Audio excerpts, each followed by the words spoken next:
Good morning. Today is Thursday, May 21st, and this is a time and place set for the regularly scheduled Nevada Gaming Commission meeting for the month of May. If you would please rise and join us in the Pledge of Allegiance. Some of you for the second time today. Pledge allegiance to the flag of the United States of America and to the republic for which it stands, one nation, under God, indivisible, with liberty and justice for all. Thank you. Madam Secretary, has our agenda been posted in accordance with the open meeting law? Yes, it has. All right, at this time, I would like to remind anyone coming forward to the podium to speak that you're being asked to speak directly into the microphone and to speak as clearly as possible, because this meeting is being both transmitted electronically and it is being transcribed by a court reporter. So Madam Secretary, if we could please proceed to our first agenda item, public comments. But before we do that, I'm going to be the first one to say and welcome Richard Schoenfeld as our new commission member. Congratulations. And we love having you. Thank you, Chair Togliatti. I'm looking forward to it and appreciate being able to serve. I've known you for many, many years, and I know you're going to be a great addition to this commission. So welcome. Thank you. This item is placed on the agenda to give the public an opportunity to comment on gaming-related matters.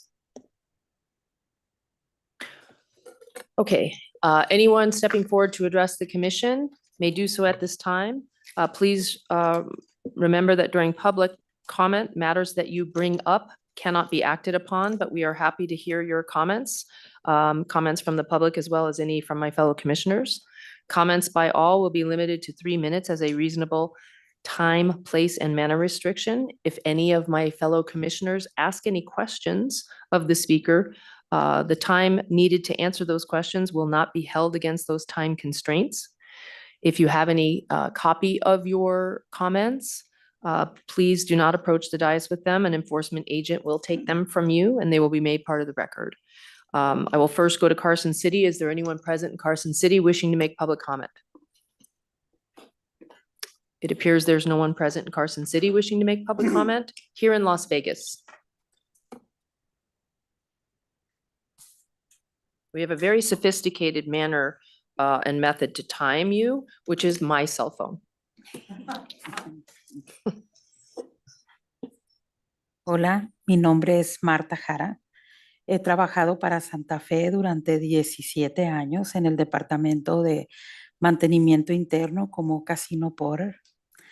Hemos estado luchando durante más de 16 años para tener un sindicato en Stations Casinos. Necesitamos un sindicato para ser respetados por la compañía. Queremos un seguro fijo que no se modifique a conveniencia de la compañía. Queremos el derecho a un aumento de salario justo cada año. Queremos un contrato que nos proteja y que la compañía cumpla con nosotros. Gracias. I'll be translating from Marta Jara. My Perfect. name is Marta Jara, MartaJara. I have worked for Santa Fe Station for 17 years in the internal maintenance department as a casino porter. We have been fighting for over 16 years in order to have a union at station casinos. We need a union because we need to be respected by the company. We want a set insurance that's not changed at the company's convenience. We want the right for fair wages increases every year. We want a contract that protects us for the company to keep faith with us. Thank you. Thank you. Appreciate that. Did you want to make that part of the record? Do you have a written? Yes, I Or- do. I'll okay. be submitting that, and I also have my own public comment if you don't mind. Okay, we'll do it all at once. Okay, thank you so much.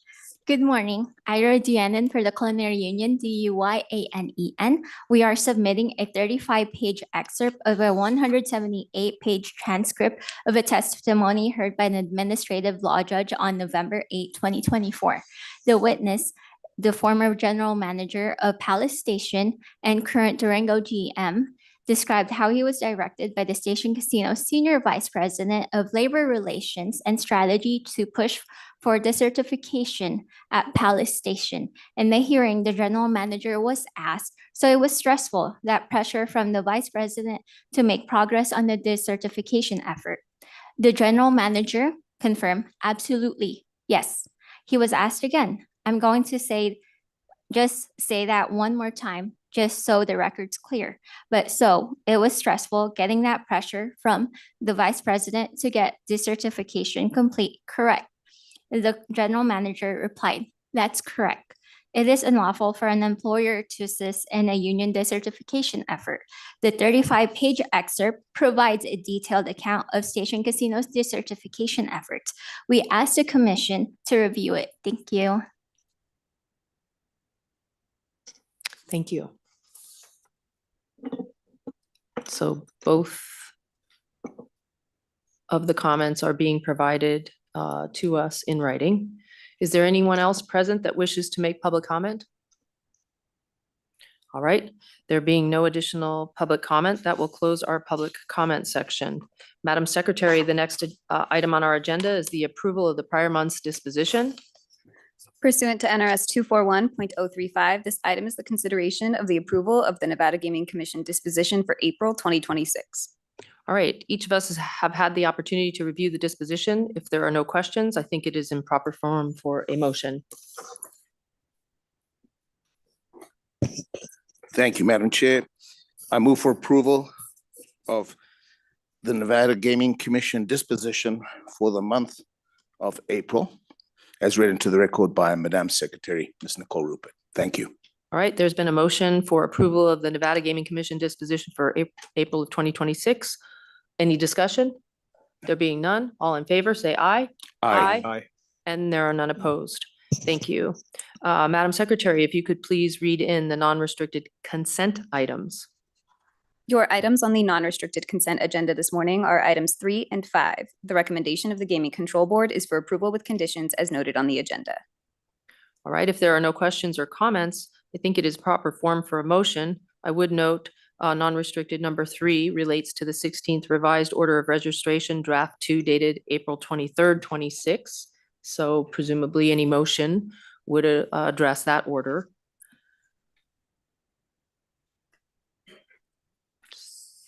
So at this time, I would make a motion to approve the items on the non-restricted consent, specifically items 3 and 5.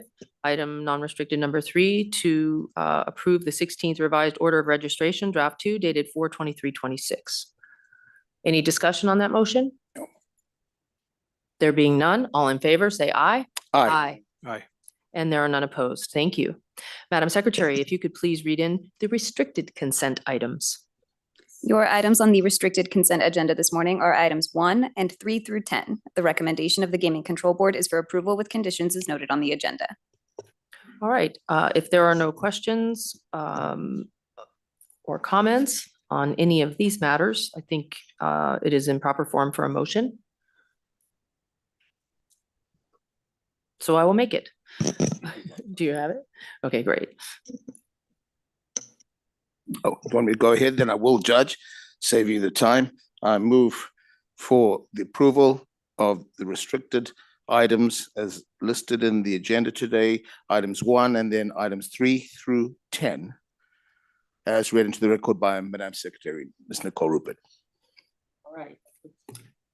Okay, the recommendation of the Gaming Control Board was for approval of these items with the conditions as noted on the agenda. And so there's been a motion to approve with the conditions, correct? Yes. All right, so at this time, any discussion on the motion? There being none, all in favor, say aye. Aye. And there are none opposed. Thank you. Madam Secretary, that brings us to the non-restricted items held out for discussion. If you could please read in non-restricted number 1. Non-restricted number 1 is the application to merge Play AGS Inc. with and into Bingo Holdings 1 LLC, with Bingo Holdings 1 LLC as the surviving entity, and the application of Bingo Holdings 1 LLC for finding of suitability as the sole member and manager of AGS Capital LLC. It is also the application to merge AP Gaming Inc. with and into Play AGS Inc. with Play AGS Inc. as the surviving entity. You also have the application to merge AP Gaming Holdings LLC with and into AP Gaming Inc. with AP Gaming Inc. as the surviving entity. It is also the application to merge AP Gaming One LLC with and into AP Gaming Holdings LLC with AP Gaming Holdings LLC as the surviving entity. You also have the application to merge AP Gaming 2 Inc. with and into AP Gaming 1 LLC with AP Gaming 1 LLC as the surviving entity. Lastly, you have the application to merge AP Gaming Acquisition LLC with and into AP Gaming 2 Inc. with AP Gaming 2 Inc. as the surviving entity. The recommendation of the Gaming Control Board is for approval. Good morning. Good morning, Chair, members of the Commission, Madam Secretary. Welcome, Member Schoenfeld. It's a pleasure to be before you this morning. Congratulations on your appointment. My name is Sonia Vermees. I'm from the law firm Brownstein Hyatt Farber Schreck. I'm here on behalf of these applications. To my right is Kimo Akiona. He is the Chief Financial Officer for AGS. What you have before you is essentially a corporate cleanup matter. The entities from Play AGS Inc. down and the 5 subsidiaries below it are all legacy Apollo entities. We are hoping to merge these entities out of existence and out of the structure pursuant to NRS 463-510 and 463-5733. These corporate dispositions require your approval for the transaction to be consummated. With that, we're happy to answer any questions. Thank you. Appreciate you being here today. Good to see you both. Commissioner Krolicki. Thank you, Madam Chair, Ms. Vermees, and Mr. Asiona, I'm Yeah. sorry. But usually we have proper names, but because it's corporate, you're just flying the flag for the company, Yeah. so I appreciate it. You know, I watched the Gaming Control Board meeting. Certainly this is housekeeping, and they thoroughly had discussions. You know, it's interesting. Last month, well, we've I don't want to say it's a trend yet, but going from the public to the private side of corporate life. But I do think it's important to talk about it because I think you know, we understand that, you know, being a public company has certain values, but if you don't utilize those opportunities, then, you know, perhaps being private is appropriate. But would you mind, just for the record, and just do some of the highlights from your conversation with the Gaming Control Board, just, you know, the reasons and, you know, the new ownership structure and changes within the company and some strategic thoughts going forward, please? Yeah, okay. So good morning, Chair Tagliati, Commission members, and Madam Secretary. Yeah, I think it's a good question, right? I think you've seen different transactions in our space where, you know, companies that were formerly public are going private. I think, you know, if you look at the strategic rationale for some of these transactions, I think they're pretty consistent. You know, when you look at the benefits of being, you know, a public company, I think you do have access to certain capital markets, right? And you can raise monies to help support the company's sort of strategic objectives, primarily growth objectives, right? I think if you look at market conditions at times, you know, you maybe aren't fairly rewarded, I think, for operating performance of the company. And sometimes those are things that are beyond your control, like maybe at the time a sector is sort of not in favor of the public markets. Maybe a company like AGS or Play AGS Inc., maybe our size was perhaps a problem where we were a, you know, micro cap company operating in certain macro environments. So if you look at, I think, the strategic rationale for us with going private via our, you know, sponsor and new owners, Brightstar Capital Partners, you know, for us, it was really, you know, our strategic growth plan. So we, you know, under their ownership now, we have the same strategic growth plan that we had before, but we feel like we can better execute, I think, in the private environment, meaning, you know, we aren't living by our quarterly cadence where, you know, the public markets judge you every 90 days. I think when we're running this company, you know, we're really trying to make decisions that are in the best interest of, you know, our shareholders and our owners for the long term. And sometimes those are things like investing in your R&D team. You know, at times you need to ramp up a new studio, and sometimes costs don't quite come into the P&L in a way that the public markets might appreciate. But we know that for the long-term interest of the company, it's really the right thing to do. So I think in the private markets, it's a better environment, I think, for a company like ours to be able to organically invest, you know, within ourselves to be able to support the long-term growth of the company. No, Hopefully that addresses no, your no, question, or- and it is very compelling. It's just interesting that we've had this, you know, reverse traffic. Most companies aspire to become public, and we've seen a couple go dark, if you will. Yeah, But the relationship with Brightstar is tremendous. You're pleased. it's going Company's great. pleased.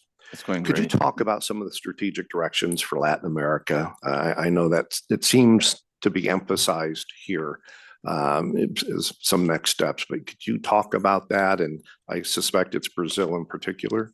I think for us, you know, I mean, we're really, again, we're very, we'll say North American centric company. So primarily our business has been in the US, Canada, and Mexico. So for us, the greater Latin America, say Central and South, is really just a huge opportunity. So I think for us, the first phase of that growth will come from selling our slot machines primarily into various markets, primarily through distributors.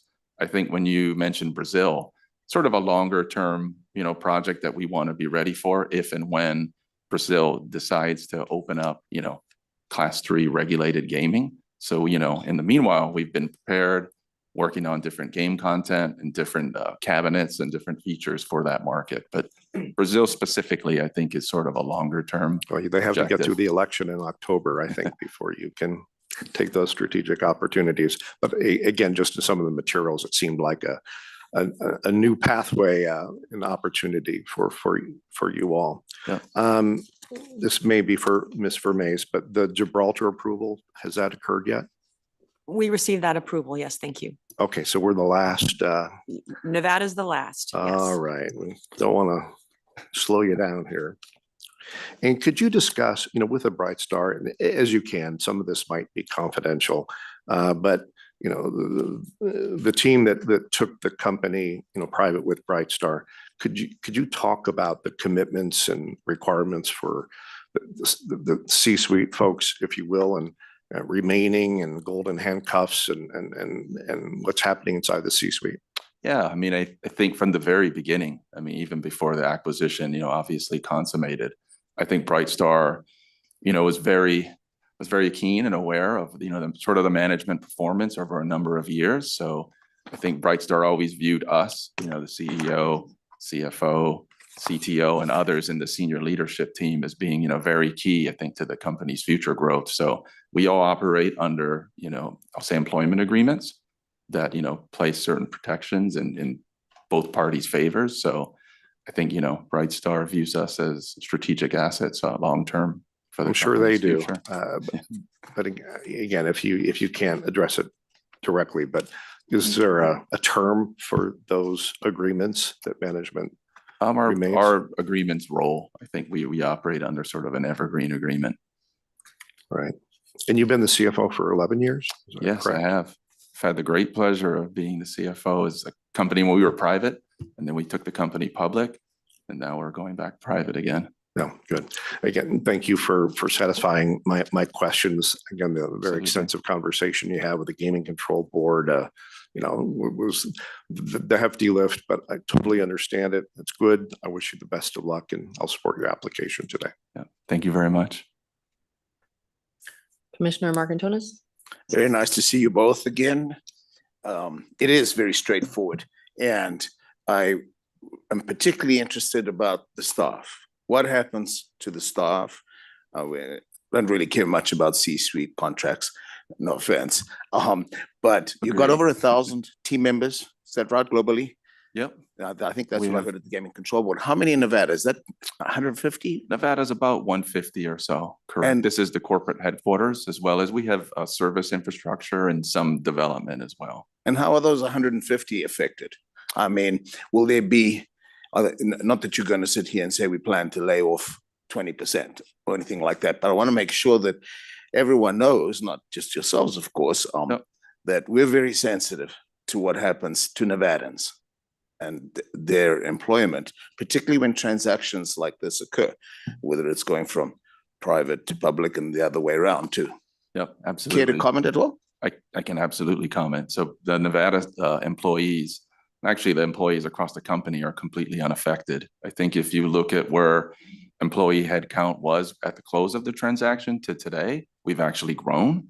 I'll say if you look at this transaction, it really is a transaction based on growth and investing in the business. This is not a transaction where we're falling under private equity ownership and they're coming in to strip out the costs and improve margins and then, you know, turn the company around. This is really an acquisition all about growth. And I think Brightstar as our sponsor is not only bringing sort of the financial backing, but also I think philosophically, if you look at their firm, they're very focused on operational excellence. So I think they're just helping, you know, drive different growth initiatives at the company.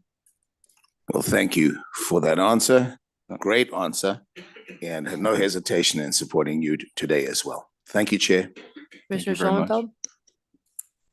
Thank you, Chair Tagliati. Ms. Vermaze, Mr. Acciona, thank you for being here. I understand that in part, this is a corporate restructuring effectively to merge out entities that are no longer in use. Is that accurate? Absolutely. This is, I would say, administrative, like that was commented, primarily to save on tax return costs and different preparation like that.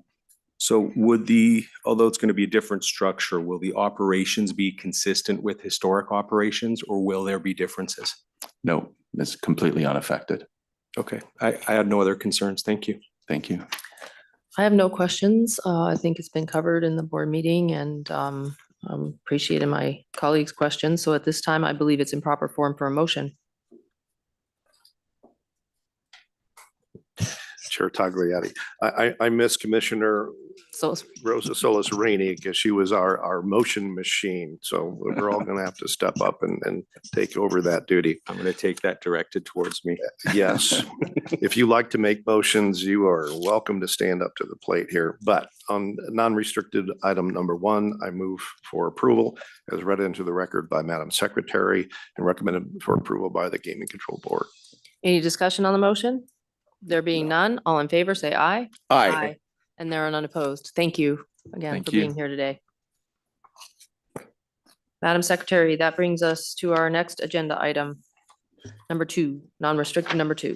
Non-restricted number 2 are the applications of Graham Lee for finding suitability as a trustee and or beneficiary as noted on the agenda. It is also the applications of Graham J. Lee 2025 Irrevocable Trust as a holding company and for licensure as a shareholder as noted on the agenda and to pledge shares as noted on the agenda. Lastly, you have the application of Urban Casinos for a transfer of interest as noted on the agenda. The recommendation of the Gaming Control Board is for approval with conditions as noted on the agenda, and I believe we have a disclosure on this item. Okay, so while disclosure is not required by any enumerated basis in statute, but in an abundance of caution and to set a good example for Mr. Lee, I would like to disclose that I've known Graham Lee because I know him because he went to school with my children over 10 years ago. I know his parents because we've resided in the same neighborhood and we have kids that attended the same school over a decade ago. So making this disclosure in an abundance of caution and in the interest of transparency, based on the nature of that relationship, there is no pecuniary interest on my part or any significant relationship. And therefore, I do not believe that the independence and judgment of a reasonable person in my situation would be materially affected, and my judgment is not affected. Therefore, I am going to participate in this matter and vote. Good morning. Good morning, Chair Tagliati, members of the commission, Madam Secretary. For the record, I'm Michael Alonso. I'm here on behalf of Gregory Lee and Graham Lee. First, I want to take a moment and welcome Commissioner Schoenfeld to the commission and congratulate you on your appointment. I look forward to working with you. With me today is the applicant, Graham Lee. Graham is a first-time applicant. Before Graham provides the commission with his background, I would like to cover a couple of things. The matters on the agenda before you today are estate planning related. First, there is the proposed transfer of interest involving Urban Casinos, which does business as the Eureka Casino on Sahara Avenue. The Lee family has owned and operated the Eureka Casino for many years. For estate planning purposes, Gregory Lee, Graham's father, has decided to sell his 10% interest in Urban Casinos to Graham's trust. And the transfer of interest will involve a secured promissory note. That's why the pledge is on the agenda as well. The second item on the agenda is for Graham to be found suitable as a beneficiary of the Lee Family Irrevocable Trust. That particular trust is registered as a holding company with the commission, and it holds a small amount of non-voting stock in Rancho Mesquite Casino, Inc., which does business as the Eureka Casino Hotel in Mesquite, Nevada. And it also owns warrants to purchase common stock in Rancho Mesquite Casino, Inc. And with that, I'll turn it over to Graham to provide the commission with his background. Morning. Good morning. Hi, Chair Dalgliotti. It's nice to see you again. Members of the commission, it's a pleasure to meet you guys. And hi, Madam Secretary. My name is Graham Lee, and I'm just really eager and excited for this opportunity to acquire my father's shares in Urban Casinos. This property was opened by my grandparents in 1991, and I'm just really grateful for this opportunity to continue their legacy. I was born and raised in Las Vegas until 2015, when I then moved to Concord, New Hampshire to attend a boarding school called St. Paul's School. I have continued living in the Northeast, next in Providence, Rhode Island, where I graduated from Brown University with a Bachelor of Arts in International Relations and East Asian Studies. After school, I've lived in New York City, working most recently as a server, host, and barista at 11 Madison Park, 2017's #1 restaurant in the world, and the only restaurant to earn and sustain 3 Michelin stars, being 100% vegan. I returned to work for my family in a full-time role about 2 years ago, splitting time between the family office and Rancho Mesquite Casino. For the family office, I serve as an investment analyst, supporting the real estate and investment teams, underwriting potential opportunities. And for Rancho Mesquite Casino, I serve as a project manager, supporting our CEO with 3 ongoing developments, 2 at our existing properties in Mesquite, Nevada, and Seabrook, New Hampshire, and 1 in its pre-development phase in Northern California. Overall, this acquisition is a full circle moment for me. My very first job was as a busboy at the casino's restaurant called Fat Choi. Working there really solidified my love for hospitality's warming impact through interacting with the team and, of course, our regulars. In summary, I really hope to continue my family's legacy and ensure that we, retain the vital importance of providing economic opportunities, but also a place for social gathering to the surrounding communities. Thank you. Thank you. So congratulations on this development in your life and your future. It's very exciting. I'm going to open it up to my colleagues for any questions or comments they may have. Commissioner Marcantonis has his finger on the button. Certainly. Thank you, Chair, Mr. Lee, Mr. Alonso. I was very fascinated to listen to your presentation to the Gaming Control Board, and it's a very impressive background.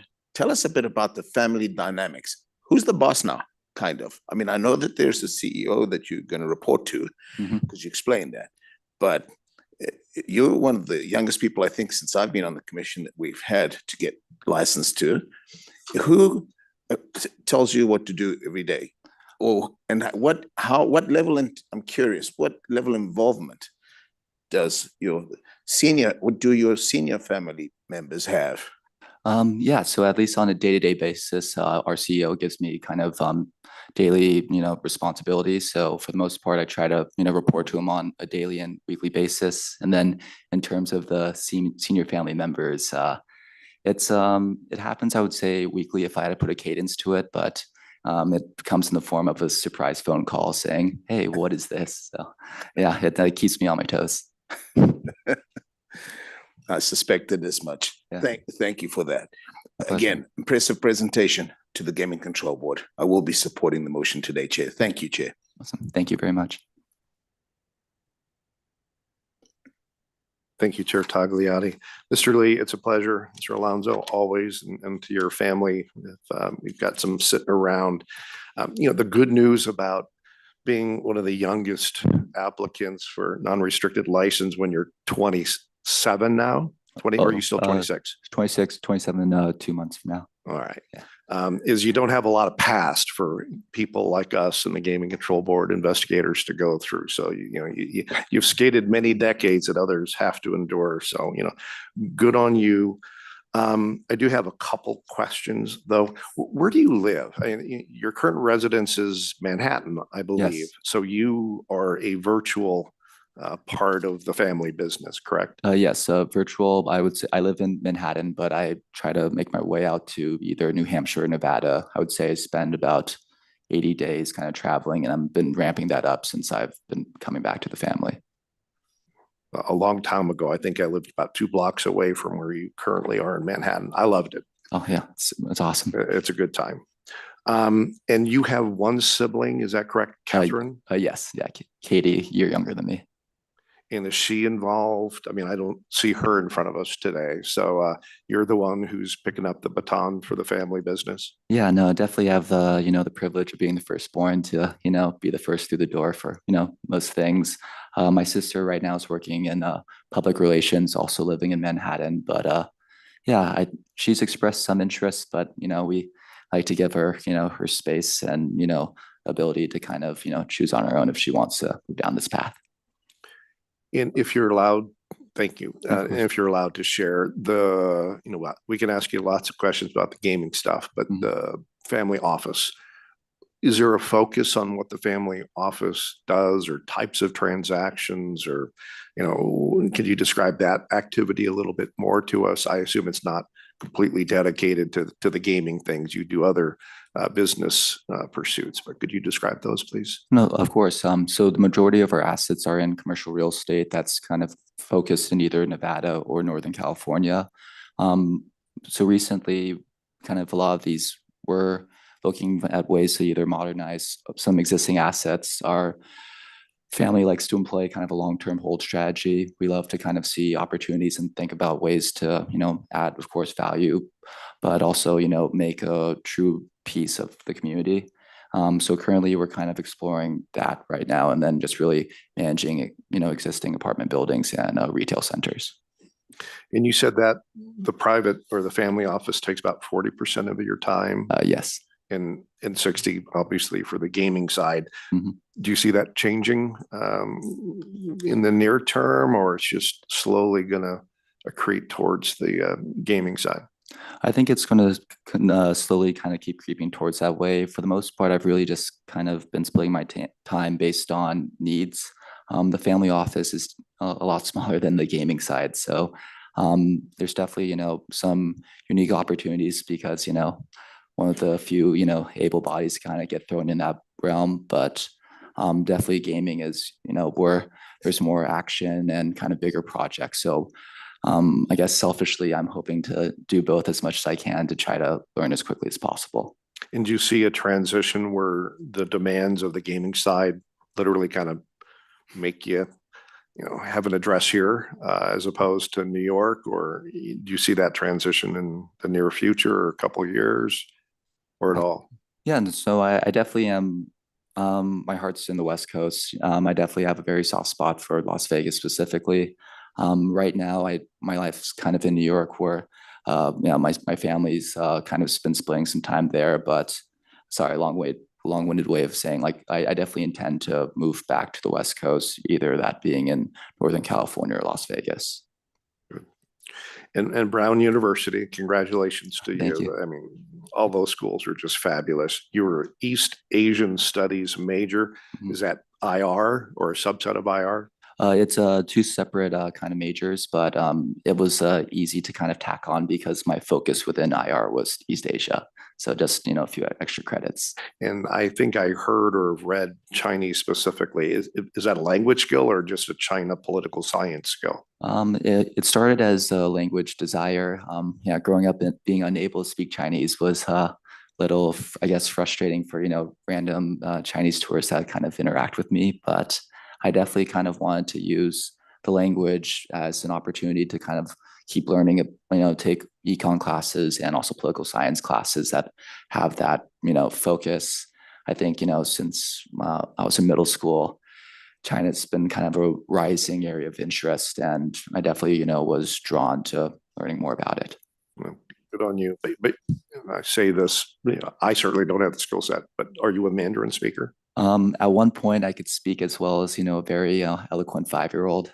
Unfortunately, that skills kind of eroded a little bit over time, but it's definitely something I hope to continue. I downloaded Duolingo, and it's been a fun little phone game. I love language. I've endeavored myself, but Mandarin is just different. The Oh, total, yeah. that part of my brain is just not wide awake, and it's hard. I relate to that as well. And Mr. Alonso, I think you've spent time with the Gaming Control Board talking about, certain distributions or the fact that no distributions have been made. And so I think that record is perfectly clear. The estate planning, this transition to the next generation, what a wonderful story. It's got to be extremely pleasing to the various generations involved here. You're given a big responsibility pretty early. It's nice to have that little accelerant in life, but it's a special opportunity. It's a privileged opportunity, and we're watching. We're excited for you. But again, with special and privileged opportunities, you got to do things better than most other people. So I have no doubt that you will. I'm excited to support the application today. It's just very pleasing. This is what families, they don't always do. We've had families come in front of us in litigation. And so it's just nice to see a family doing a handoff and making it better for those who follow. So congratulations. Amazing. I'll support your application. Thank you so much. Commissioner Schoenfeld?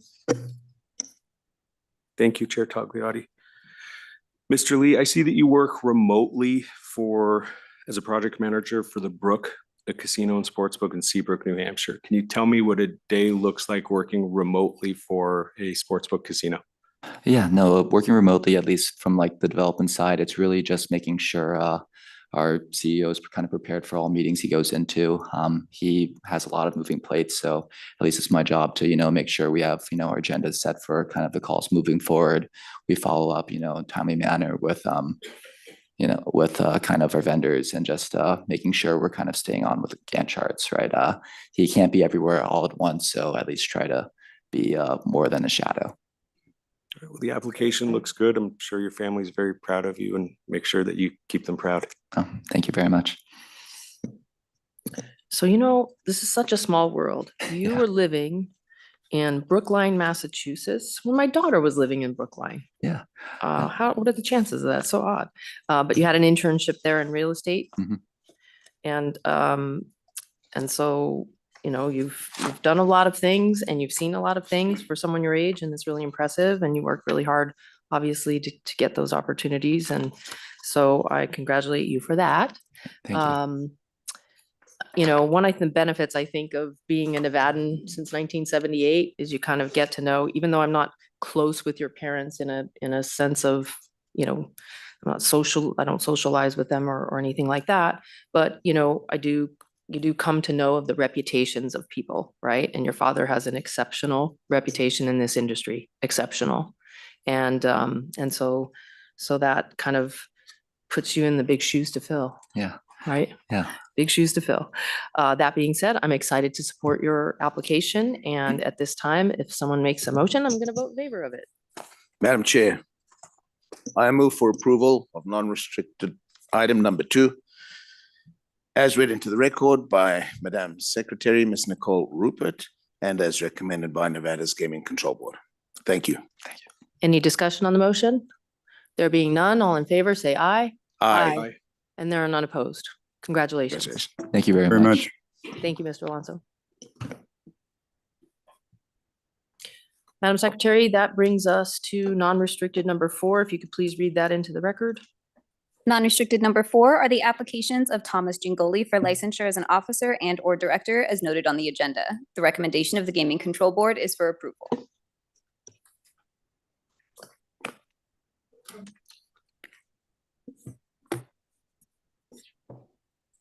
Morning. Good morning, Chair Togliatti, members of the commission. For the record, my name is Glenn Light with the law firm Womble Bond Dickinson. I am at the podium with the applicant, Tom Gingoli. Also in attendance is Laurie Oak, who is the Senior Vice President of Regulatory Compliance and Chief Compliance Officer for Konami Gaming, Inc. Commissioner Schonfeld, welcome. We look forward to working with you. Talking about exceptional reputations, as you know, we made a comprehensive presentation to the Gaming Control Board about Mr. Gingoli's stellar career with Konami. Accordingly, we're happy to go straight to questions. Thank you for being here. We, know that you were licensed in 2017 and that you have, well, maybe you don't know, but you've probably seen it because I think we got it from you, or we created it. I'm not sure. The 19 pages of prior regulatory approvals and whatnot, is that prepared by our people or submitted by you? Was that our applications and Yes. licenses? Yeah. Yes. That was Laurie. Yeah. Excellent job. Assimilating all that information. But because it's, almost a decade, I like to see you come back and update everything. So thank you for being here. I'm going to open it up to my colleagues for any questions or comments they may have, starting with Commissioner Krolicki. Congratulations on 150,000 connections.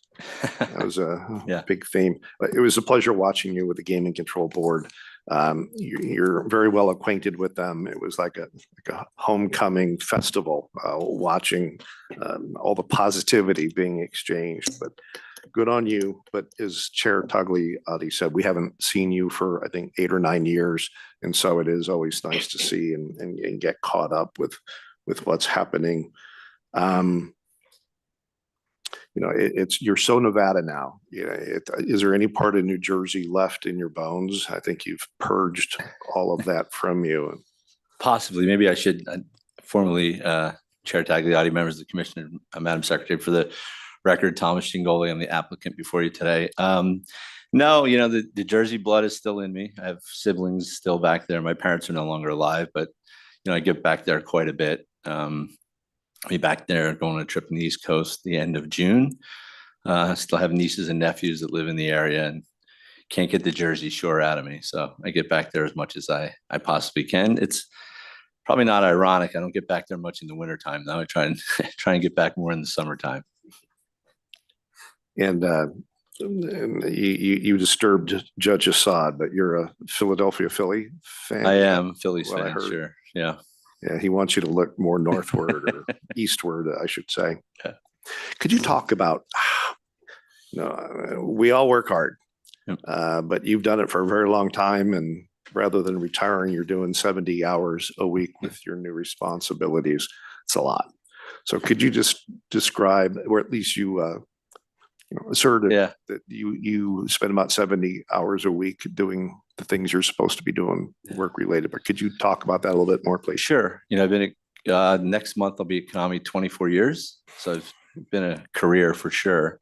I was promoted to president last year, and also the role at Konami Australia Pty Limited, where I'm the managing director. So as I think I mentioned at the board meeting, my day is kind of in three quadrants. I wake up in the morning and catch up on emails that have come in from our parent company, the publicly traded corporation, Konami Holdings Corporation in Japan, or anything that's, come up in Australia.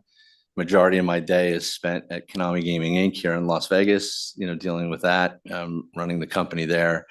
And then, anytime we have to have Teams meetings or Zoom meetings, things in the afternoon, usually catch up in the second half of the day with that. I guess I say I enjoy what I do. If I didn't, then, I wouldn't be doing that. I've worked there my whole life. I made some unbelievable, acquaintances at work. That's like, your family. You spend that much time in the office. We do things, some of the things can be done remotely, but I do travel quite a bit, as you can imagine. If you looked at my passport records, which I know we submitted, I'm on the road quite a bit, which, doesn't make my wife happy all the time. Sometimes she gets to travel with me, but it just comes down to that. I really enjoy what I do. And I look forward to, building the company to the levels that our parent company is expecting. And so we're not there yet, and we have a long way to go, but I have a great team around me, which allows me, to spend those hours and do the things that I enjoy doing. When do you do most of the Asian work? It's 16 hours to Tokyo, 15 hours to Sydney. Yeah. You're behind. Did I you try do and it get in the some sleep when I evening, or can. you said you read emails in the morning, Yeah. but if you do it at night, you can be live with them. But Yeah. where do you do the bulk of the Asian work? In the office here in Las Vegas But in the but afternoon. in the evening or in Yeah, the in the morning? evening. Yeah.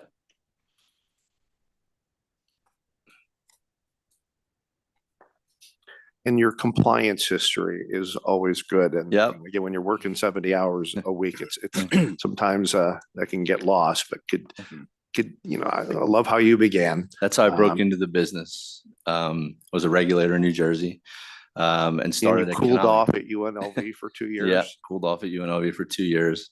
Thought I was going to go back to New Jersey, didn't, stayed here. And when I was initially hired at Konami, I think we had around 15 licenses. Today we're over 400 licenses. I was brought in initially to really, evaluate what markets we could get to fast enough, and get a return on our investment. As you know, as parent company with a Japanese parent company, it takes time to go through the licensing process. It's not, very quick, even in some of the tribal locations that we went. So I worked very closely with sales and gaming ops at that time to sit down and say, okay, if we go to this particular market, we think we can get licensed in 3 to 6 months. Our product will be ready. So it was really an interesting process when I started at the company. I think we had maybe 20 or 25 people in the office here in Las Vegas when we started. Now we're close to 550 full-time employees in our facility. So it was really building the business from the ground up. The first couple of years was rough. I mean, we're fortunate to have a very, a parent company that is very significant and was backstopping and funding us. And they knew the process was going to take a while, and it did. It took us about 3.5 years before we were really, making the return on the investment that they were expecting. But it was great to be part of that. We've been on the ground floor. And you're wearing, a lot of hats right now, but both here and with Australia. Could you talk about your role in compliance? Yep. I turned that over to Lori, who's sitting over here, who's like, well, She's smiling. probably be before you soon, because now we have to get the compliance officer's license. So she's really excited about that. I'll be excited to sit over there Sure while she she's is. sitting up here. She'll be fine. She's well more suited to handle it than I am. I can tell you that. But it's near and dear to my heart. I mean, we started with the company before I even got there. They had the motto that it was, compliance before commerce. And it was more than just a motto. It was something that we lived by because, as I tell people, the most important asset we have at our company is our employees, as our team members. And second is our gaming licenses. We could have the best product in the world. If we can't get licensed or get it approved or sell it, it doesn't do us a whole lot of good. So the company has mandated from the top down, from the chairman and founder of our company, Mr. Kazuki, who founded the company in 1969, that, compliance comes before anything. And so that's been something that we've done since day one that I've been there. And it's something that Lori, has carried on that tradition. So it means a great deal to us. We're not perfect. I know if you've looked at our application, we've had some things that we've gone through, but I think we do a really good job of working with the regulators. Certainly this commission and board here in Nevada. It's a self-regulating business. Accidents happen, you make mistakes and you learn from them and you move on. And I think we, as a company, we've done a really good job of doing that over the years. Again, we're not perfect. Not going to sit here and tell you we are, because we're not, but I think we do a really good job. We place a high priority on that, and not just in our compliance department. It starts with me and our CEO and the chairman of our company. And that's my question as a follow-up. Just, it's in your bones, compliance, but what are you on the compliance I committee? certainly serve on the compliance committee, yes. And is there Here one- and in Australia. I was going to say, so there Yeah. are two separate compliance We committees. technically have 3. We have a regulatory compliance committee in Japan, and then the regulatory compliance committee is mandated, obviously monitoring the compliance activities of all the gaming subsidiaries. So the way we felt the best way to do it and the easiest way to do it was to form compliance committees at all the subsidiaries that report up to the regulatory committee. So I sit on all of the regulatory committees and ultimately appear at I sit on all the compliance committees and then appear in the regulatory committee with the parent company is a connoisseur of compliance. If that can even be a term. Yeah. You must be fascinated with the subtle differences in compliance techniques and strategies in different jurisdictions. Yeah, I mean, I think obviously when our plan was constructed in 2002, I think when we were first licensed in Nevada, we knew we were going to grow into all these different jurisdictions, not only domestically, but internationally. So I think our plan was crafted at the time by Tony Cabot, who I think this board is probably very familiar with, architected our plan that way, that the plan would grow with us as the company grew. And so it's I don't want to say it was easy, but the way it's set up, it's pretty black and white on what we have to do in our reporting structures, what makes it, somewhat, easy to report. And you mentioned your wife earlier, so she's fair game. Could you just, the opportunity that she had to work for decades with Elaine Wynn, that's just extraordinary. Yeah, I mean, she's had a much more interesting career than I have. Working for the Fertittas and the Wynns is two pretty iconic families in this town. And she did it very successfully for a number of years. She retired about a year ago. And so spends time at our house up in Lake Tahoe and with our grandchildren. And I am a resident of Lake Tahoe. So you're in Incline Village. I'm Yep. over in Zephyr Cove. I'm in Douglas County. We don't have Gotcha. high property taxes. You live in Washoe County. Is Yes. it nice living at that cap? It's nice. I have a nice view of the lake. I don't live on the lake. Can't afford that, but I have a nice view of the lake. Yeah, great. But you were just impeccably qualified for this. It's the maintenance of every decade or so, I think, is terribly important, and appreciate you being here. But it's a pleasure for me to meet you today and hear some of the stories. And the Konami, they've got a good deal with you, and I you appreciate that. Thank succeeded. you. I know you work hard, but this is, I think Chair Dreitzer said it. This is, they're hard ones and tough ones. This is an easy one, but I applaud you and thrilled to support your application today. Appreciate that. Thank you, Commissioner. Commissioner Schoenfeld? Thank you, Chair Tagliotti. There was an extensive record made at the Nevada Gaming Control Board, and you've supplemented that record today. I do not have any concerns, and I support your application.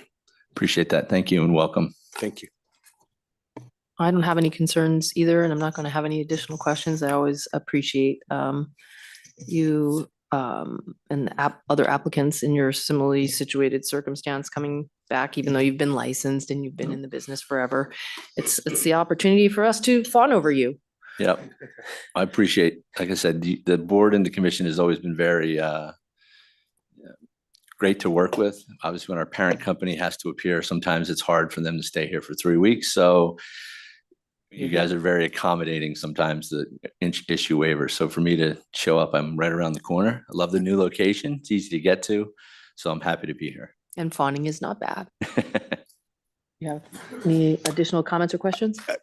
Very satisfied, of course. The early bird catches the worm, and is that why you both showed up first today? You were there was nobody else in this place except me out there. So it makes me smile, but very compelling case for licensing. Excellent backgrounds, both of you. Well done, Ms. Oak, for putting all of that together. Thank you, Mr. Light. No hesitation, Chair. Go ahead. All right, at this time, if no one has any additional questions or comments, it's in proper form for a motion. I have a motion, Chair Tagliotti. I Okay. move to approve non-restricted agenda item number 4 as read into the record by Madam Secretary and recommended by the Nevada Gaming Control Board. Any discussion on the motion? There being none, all in favor, say aye. Aye. And there are none opposed. Thank you. Thank you. Have a good day.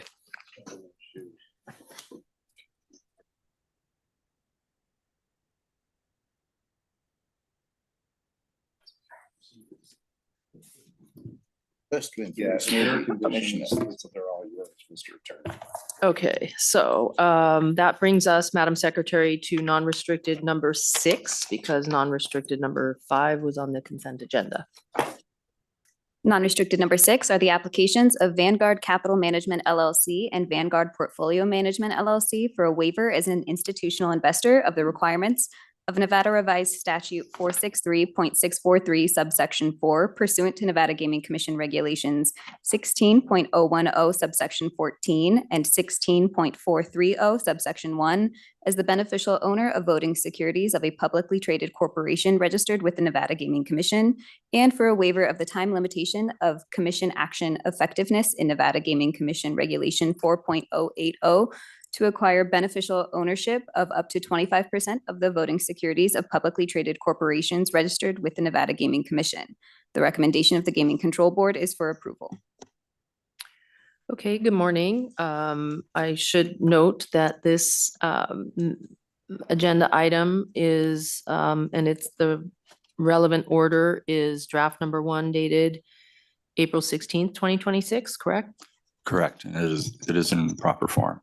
Okay, I normally don't start, but I am going to start today. I think there's an important paragraph in our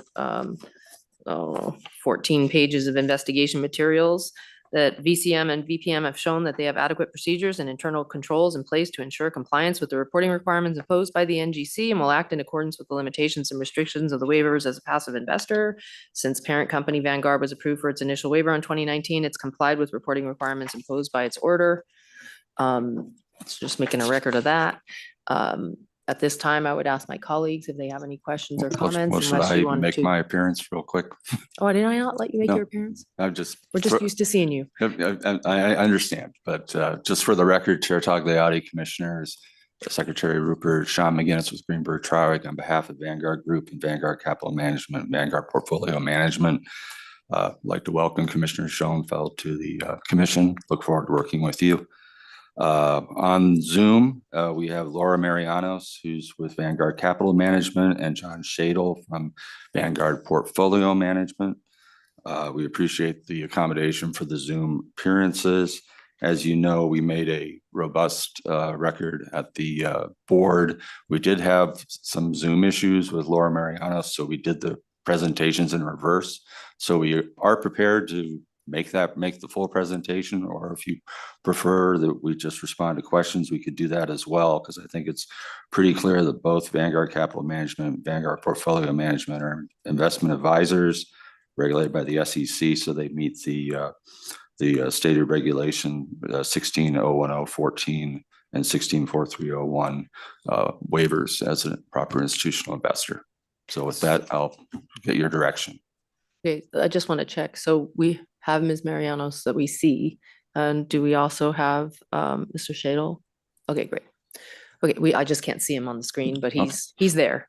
So so does anyone have a preference? Do you want a specific affirmative presentation, or let me just ask my colleagues.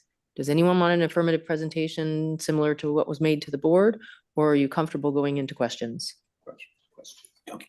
Okay, so they dodged that bullet and now move into questions. So I'm going to open it up to my colleagues.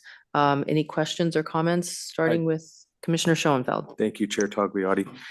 I would like some clarification, because the way this application is presented, you have 2 subsidiaries of Vanguard Group, Inc., those being Vanguard Capital Management and Vanguard Portfolio Management, LLC, correct? Correct. With those 2 applicants being presented together as subsidiaries of Vanguard Group, Inc., is it the intent that with this waiver, each of VCM and VPM would be able to own up to 25% of a publicly traded company that is registered with this commission? Yes, it is. So collectively, they could, in theory, own up to 50%? In theory, yes.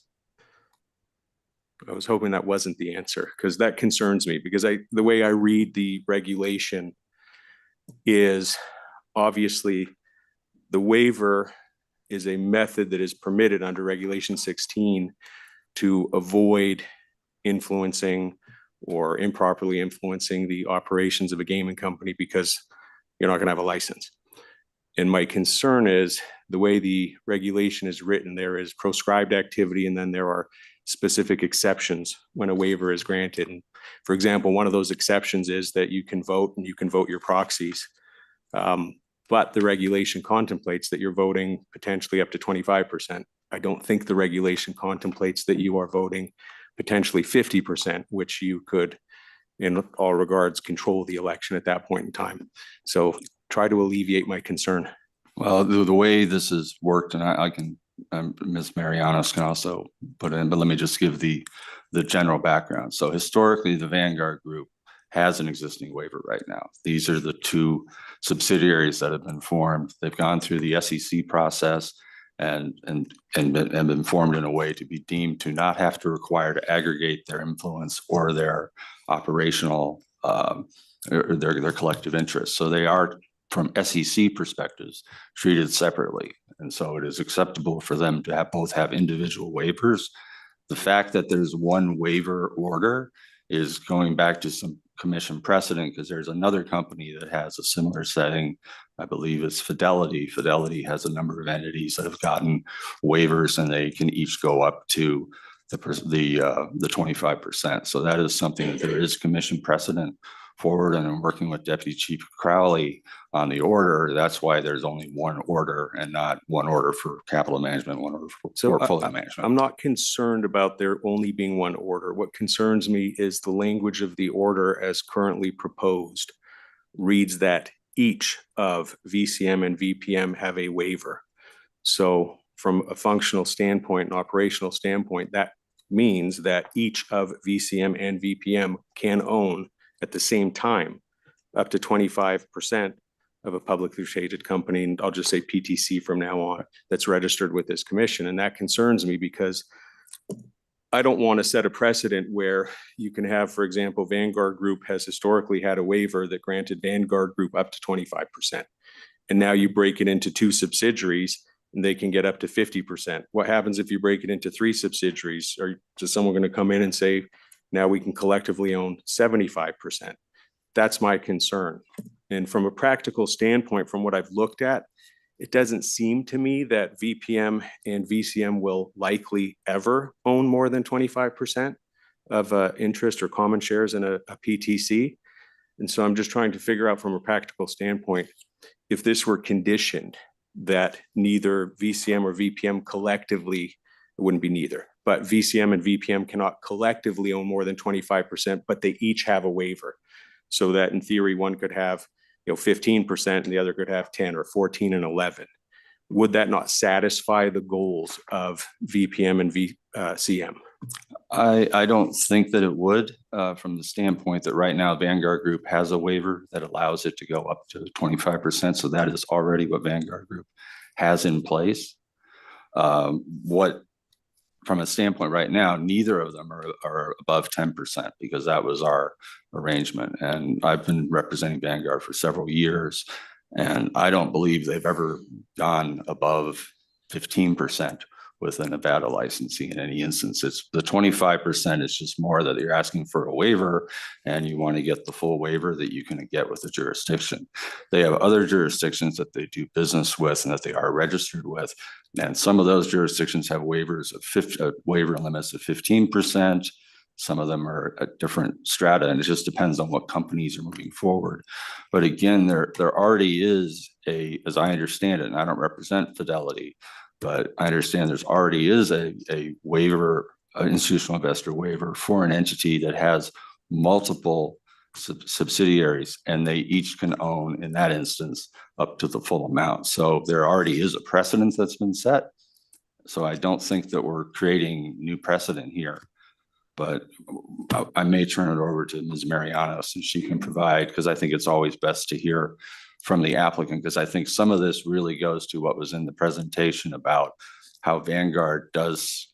It's not like Vanguard is looking to say, oh, we want to go invest in Caesars, or we want to go invest in IGT, or we want to go invest in Konami. They have a very specific way about how they have their funds divided up and how they actually decide what they're going to invest in.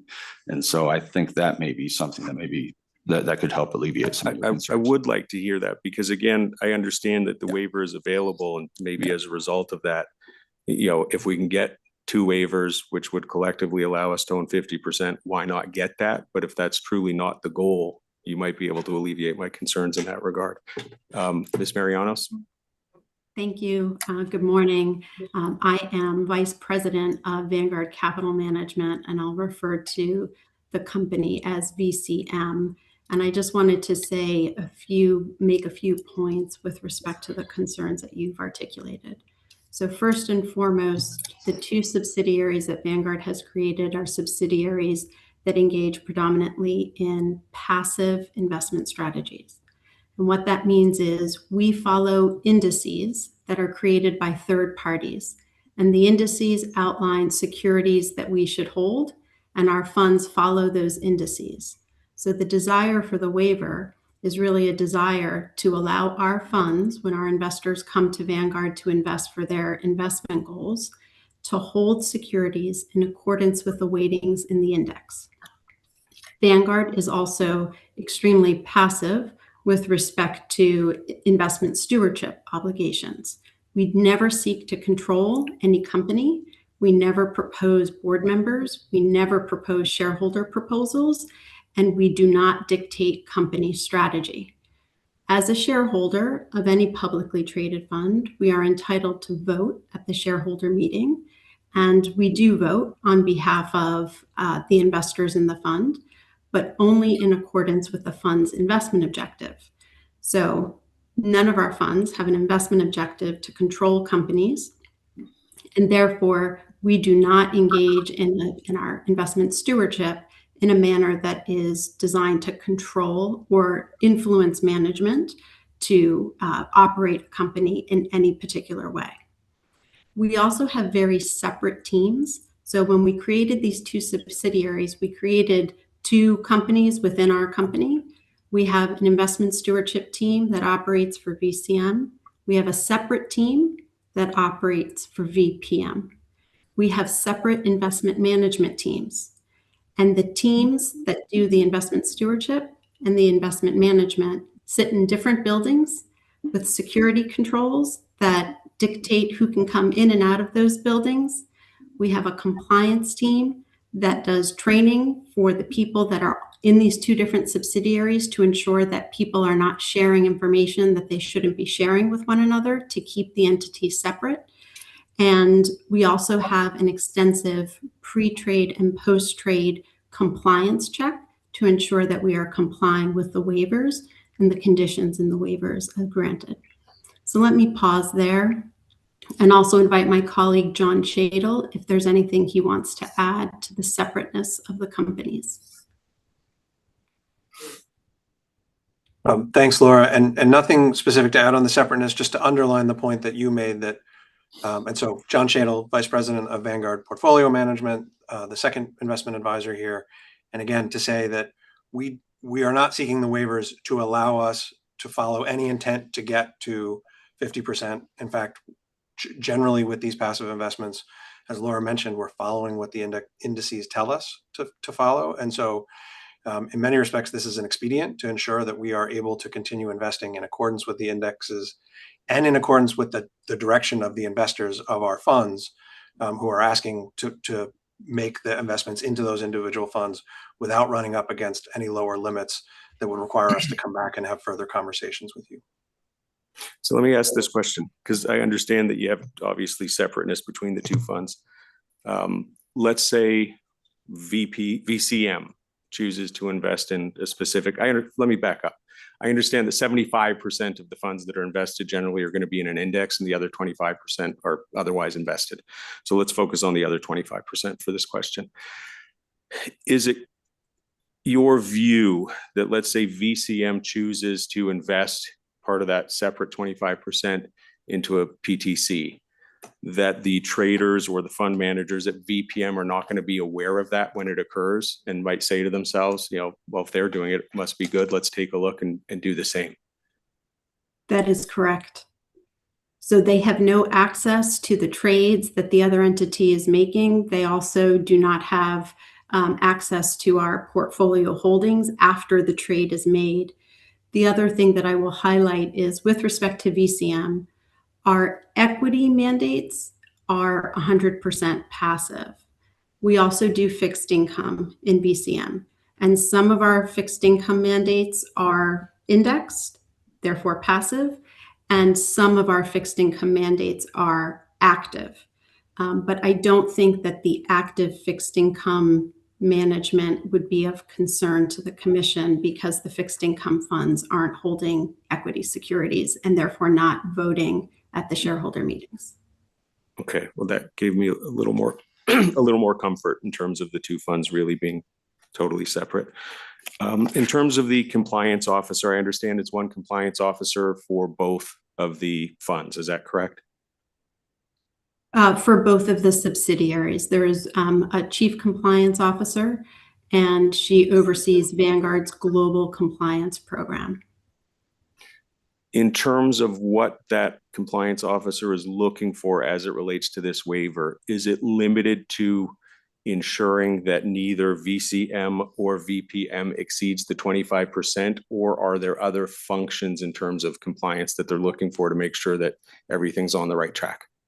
Yes, so the compliance program is designed to ensure that the portfolio managers and investment stewardship team members understand their obligations. So there's training to make sure they understand their obligations not to share information with colleagues.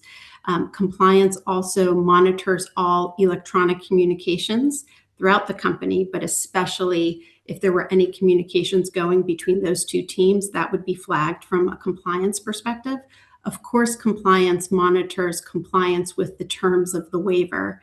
And we have both pre-trade checks to ensure that the waiver will not be violated, but also post-trade checks to ensure that the waiver has not been violated. And then the compliance team works very closely with the portfolio managers to ensure that their trading systems are set up to have pre-trade warnings if we are approaching our limits, that there's a warning that gets flagged so that we can ensure we stay well within our waiver limits. Okay, thank you. I have no other questions. Commissioner Krolicki? Thank you, Chair Tagliati. First, I just want to say, I think part of the questioning today and with the Gaming Control Board really wasn't specifically addressed at Vanguard. It was just the concept. So some of my questions are going to be in that vein as well. But I do have to, full disclosure here, no conflict of interest, but my relationship with Vanguard goes back to 1999, probably before you were out of school and dreamed of working with Vanguard. And Mr. Shadle, I'll do that for you too, but certainly for Ms. Marianos. The Vanguard direct sold college plan, the 529 plan, is through Nevada. So once upon a time, I hung out in the state treasurer's office and we negotiated that. I think it's a $59 billion part of your $12 trillion amount of assets under management. But I'm just terribly proud that little Nevada is the Vanguard, literally global plan for the 529 industry, helping families save for college. So you're impeccable company. I've used that word twice now today, but and I'm very proud of what we've done and the abilities to help families save for college. My questions are, they track Judge Assad and Commissioner Schoenfeld today. So you've got all these amazing safeguards as to why you are indeed passive, but the numbers still add up when you're passive to a point where, if it's 25% or 50, when is it material? And again, I could direct this at Fidelity or anyone else, but just trying to get a sense of this. In your investment guidelines, how you do, so you vote all of your shares. You don't use a proxy service. You don't use ISS. You don't use Glass Lewis, correct? You vote your own shares.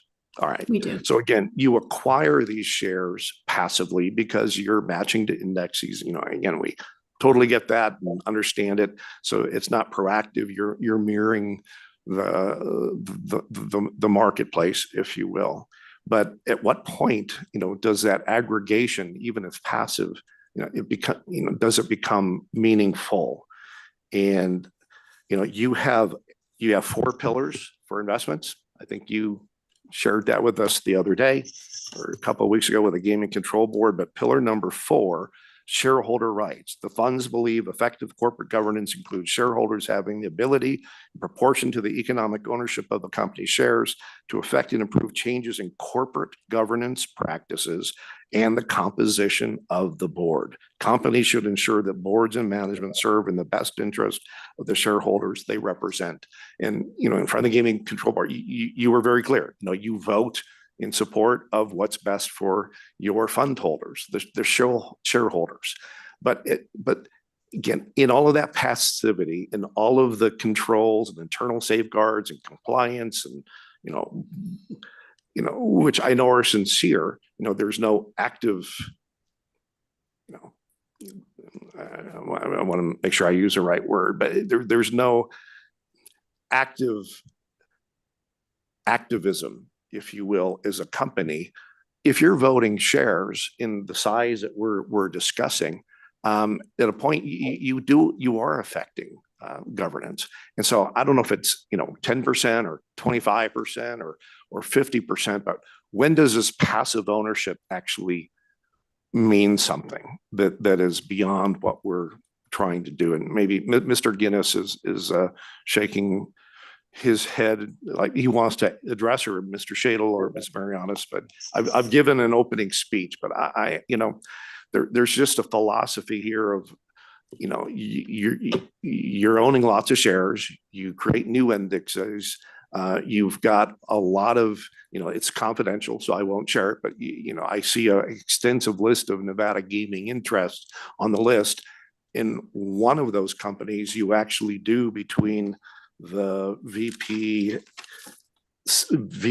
and VCM, you exceed 10% today, and that might just be a performance of the market activity. But you know, just talk to me here.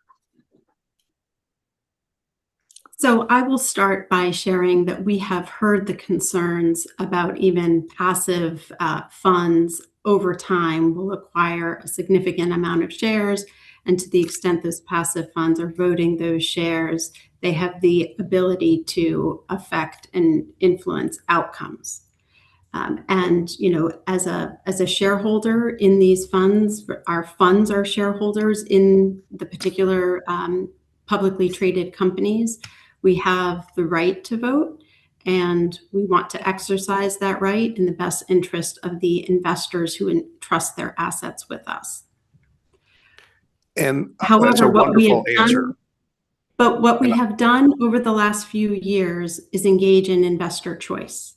So Vanguard has proactively gone out and invited our investors to pick different voting policies that Vanguard will then vote on the shareholders' behalf. And so as an, you know, affirmation and confirmation that we have no desire to control the outcomes or control the companies, Vanguard is actively soliciting participation and engagement among the 50 million investors who entrust their assets with us to pick their own proxy policy. And then we will vote accordingly.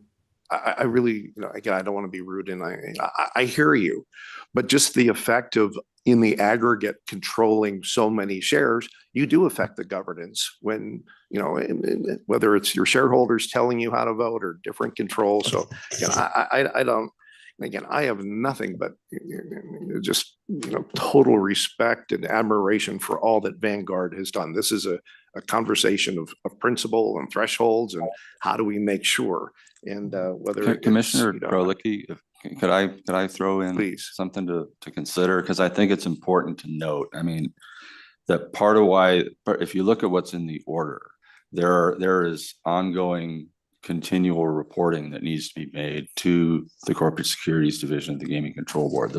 That reporting is being done right now by the Vanguard Group pursuant to all their earlier waivers that they would have. And should this be approved, there would then be two sets of those reporting obligations that come forward. That includes the disclosure of specifically what percentages of ownership in Nevada PTCs are in place. So there's a mechanism in the reporting, and it's designed so that the GCB staff can see that so that if you do get into some sort of concerns, that can then be raised. Mr. Perdue, I appreciate the answer. Again, I don't want to belabor this, and I am. It's not so much about math to me. It's about, at what point does passivity and internal control and process that is very courteous and disclosable and shared with the Gaming Control Board actually affect governance of a company? Well, and If you're voting shares and, you but do, the and you do regulations vote shares. envision that there be the ability for a passive institutional investor to vote shares. So. Okay, and at 10% or 25%, you don't have my attention, but when you're building multiple pillars or, let's say Fidelity, whomever, whichever fund X wants to come back, 5 years from now and say, we think 40% or 50% is more appropriate. I mean, again, this is theoretical. I'm mostly putting it out there because I do have a concern that despite all of the best interests in transparency, at some point when you're a $12 trillion aggregate funds with all internal controls, you can still affect the control and governance of gaming companies, licensees for the state of Nevada. And we're not going to cure that today. So maybe this message is more for the Gaming Control Board and echoing Judge Assad's conversation from a couple of weeks ago. I think there's a point where it will be detrimental or it becomes something that's not intended. And, we just need to be thoughtful about that. But, don't kid ourselves that there's not a governance thing. I'm sure, every CEO of a company goes and visits its largest shareholders. So I'm sure at some point in time, Valley Forge has visitors from licensees from Nevada to discuss, as appropriate, their company and appreciation for the extensive holdings that, Vanguard holds in its multiple portfolios of their company. So, I'll leave it at that. I may come back with more questions, but I've made my point, I hope, and I'll defer to other colleagues, but I may. Commissioner Marcantonis. I don't have any further comments. Thank you. Well, I just need to make sure our court reporter is still okay. She was asking for a break and maybe didn't anticipate that this would go as long as it's going. I think that once we get through this item, a break would be good. Okay, thank you. Okay, so Commissioner Schoenfeld, in light of Commissioner Krolicki's comments and the responses of the folks we have here today, did you have any additional follow-up or commentary? I do not. Thank you. Okay. Counsel, do you have anything you want to add or anything that your clients want to say before we address whether there's going to be a motion? Well, I would just say that, there already is commission precedent for this. There's another company that has a waiver, so we're not asking for new ground to be blazed here. We're just asking to have the same accommodation. I do think that as far as you look at Nevada PTCs, I think you want to communicate to the market and to the financial markets that you do welcome investments from companies like Vanguard, however they structure their investments, or Fidelity and how they structure their investments, and others. So I think you want to continue, showing investor friendliness by the commission to Nevada PTCs. And certainly if there is some further dialogue that needs to be had, we would be open to having meetings with the GCB staff and sort of addressing some of these issues and concerns, because we do hear you, but we would just ask that we get, we've asked for the waivers to be approved. Chair Tagliani, I did have a question for Ms. Caruso. With the language of the waiver regulation, once a waiver is granted, is it automatically up to 25%, or is there a mechanism where you can set the amount somewhere between 10 and 25%?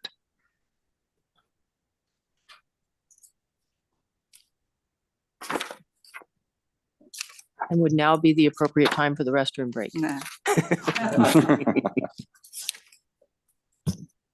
That would be great. I just need to take a minute to look. Thank you. Thank you.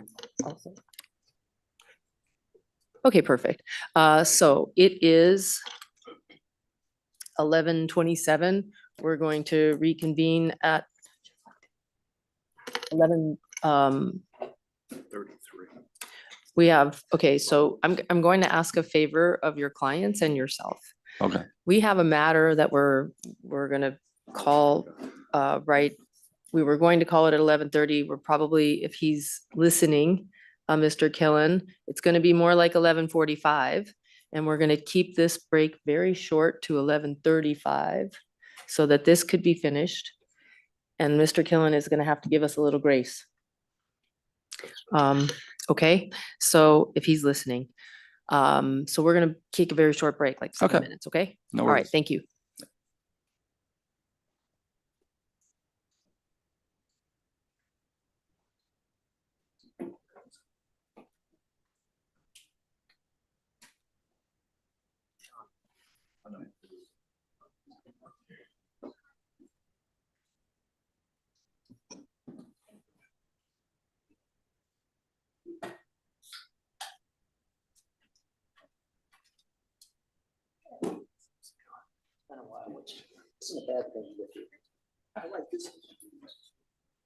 Yeah. It's good to have you in Vegas. Oh, yeah.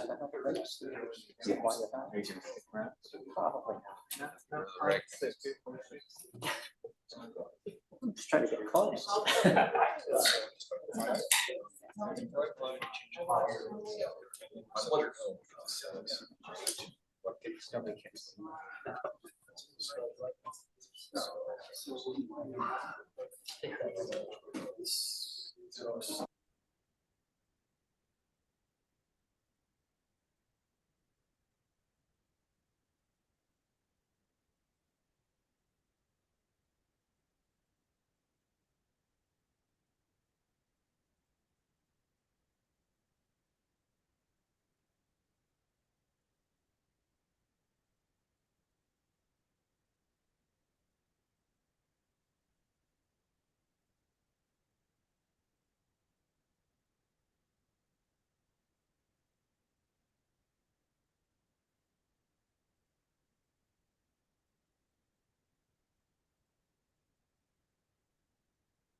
I know, but the road and the playoffs is pretty big.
So here's the thing. I'm going to break from this matter briefly. And we're going to go back on the record and call, I'm so sorry to do this to you, but we're going to call something out of order. I apologize. I'm accommodating someone's no worries. funeral in another state. So I apologize to you. Worries. So just give us a few minutes. Thank you.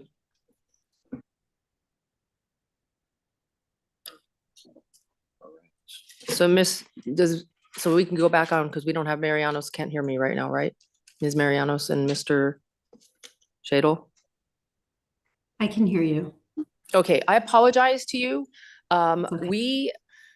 We need to take a brief recess from your matter, not for any other reason than an accommodation for a brief matter for someone who had a funeral to attend out of state.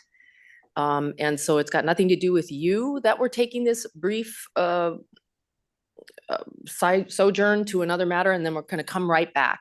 So I apologize for the inconvenience and appreciate your patience. No problem. Okay, thank you. We'll be here. Thank you.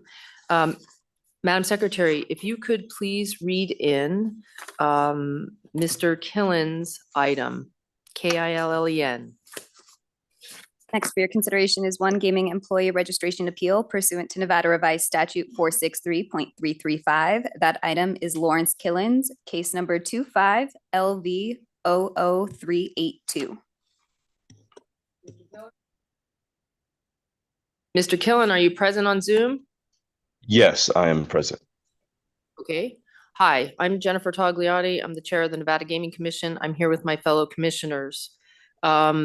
I have required you to be here today and approved your appearance from Zoom because based upon, our information about your attending a funeral, it wasn't an immediate family member. So I'm doing the best I can to accommodate your attendance to that event. While understanding we've already continued this once at your request, right? So this is the second time. So we're Yes. going forward today. Here's how it works, okay? We have been provided a record that includes the transcript of the hearing, the original investigation report that brings us, to this point, and your letter that obviously where you requested a review of the decision, and the other materials underlying the original investigation by the gaming agents, and the affidavit of arrest, we have that, right? And we have the records of the underlying case and the disposition. Meaning, when I say underlying case, I mean the criminal case. So we have that and we review it before you get here. So the process is you get to make comments or a presentation. We are limited to the record before us and what you have to say today. So for example, if you said, I want to call a witness or this or that, that's not how this works. The evidence and what we're allowed to consider is contained in the record that we have. And we will consider what you have to say. Then there will be any questions by any commissioners, right? If they have a question, you answer the question.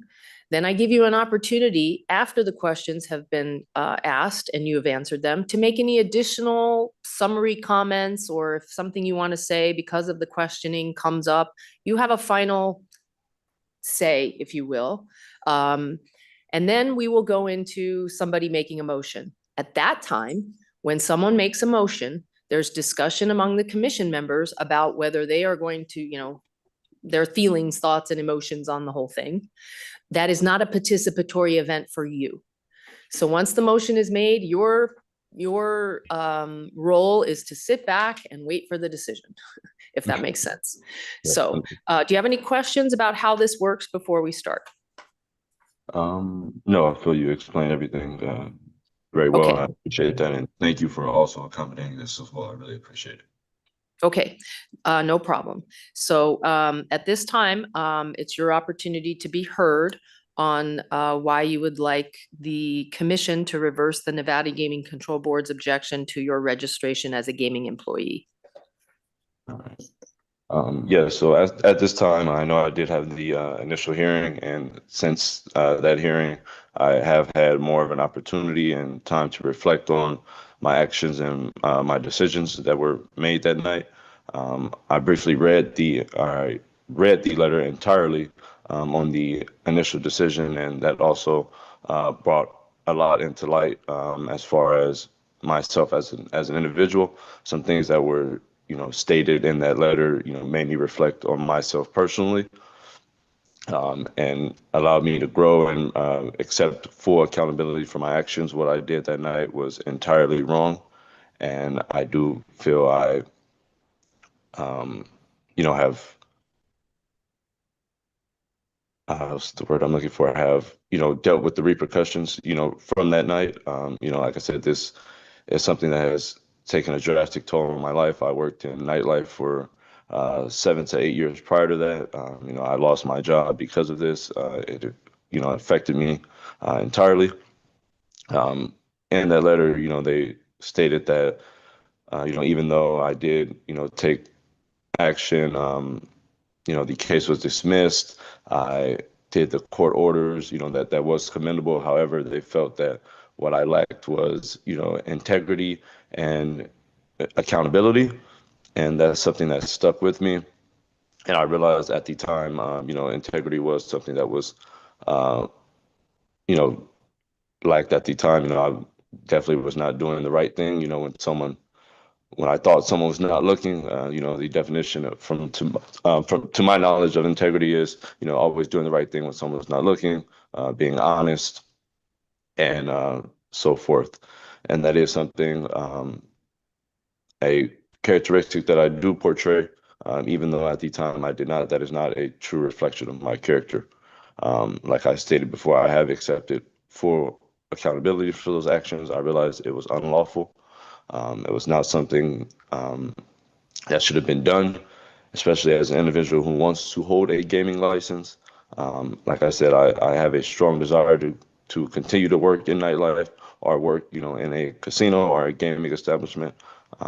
It's what I know. It's what I like. I love the hospitality industry. And like I stated in my appeal, it is something, like I said, I've harped on myself for a while now, ever since the initial decision. And I definitely feel I've learned from my mistakes. It's something I can assure you all that it will never, ever happen again. And yes. Okay, I appreciate your comments. I'm going to, I do want to say one thing before I open it up to my colleagues for their questions and comments. You know, we do these gaming employee registration appeals almost every month, sometimes one, sometimes four. It just depends on the month. And one thing I would say to keep in mind, no matter what happens here today, is that you don't have the benefit of kind of the 30,000-foot view of people that have gone before you, right? Like the goal for anyone, or at least for me, I'll speak for myself, in circumstances like this is to treat similarly situated people the same, meaning someone that may have had an arrest that got dismissed within the last however long, or somebody like there's a spectrum, right? You'll have people that are, you know, you wouldn't even believe how bad the things they did were, and they're here on an appeal. And then you have others where you are, you know, it's a lot for someone not to be able to work in gaming because of what happened there. And so unfortunately for you, you don't have the benefit of like the spectrum knowledge that we do from doing this.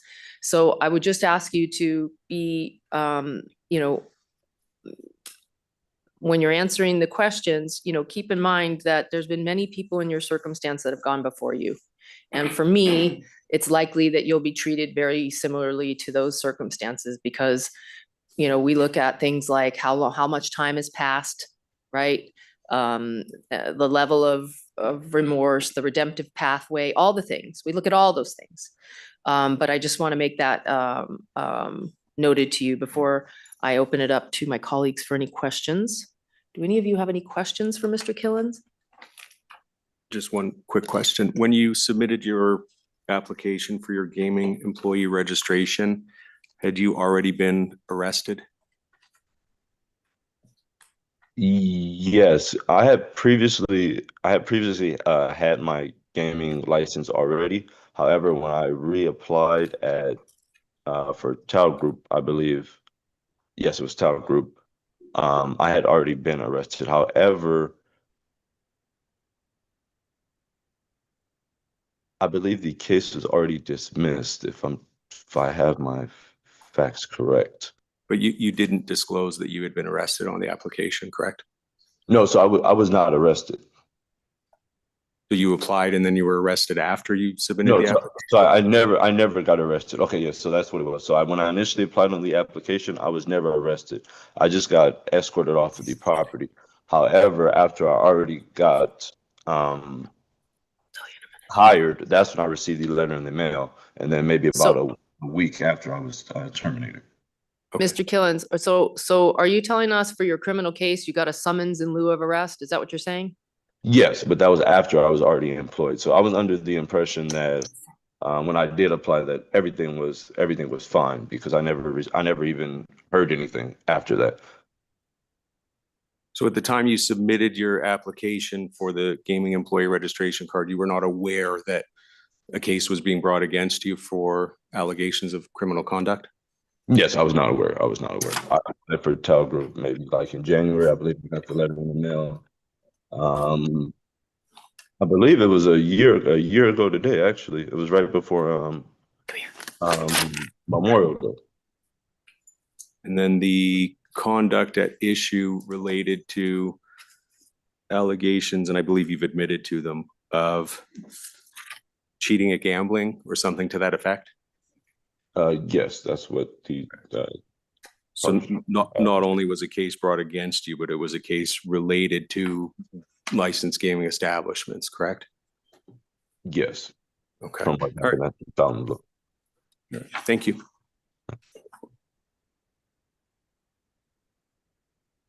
So the summons in lieu of arrest that you would have gotten had you coming in for a court appearance this past June. Do you remember that? June 26th of 25? Yes, that was last year, yes. Okay. I just wanted to make sure you got it, the actual summons. And it's a document that says summons in lieu of arrest. So that they, they can decide, they can issue an arrest warrant or they can issue you a summons. And they issued you a summons and you went in out of custody, correct? You went in like, as a free person, not in Yes. custody. You made Yes, your sir. appearance.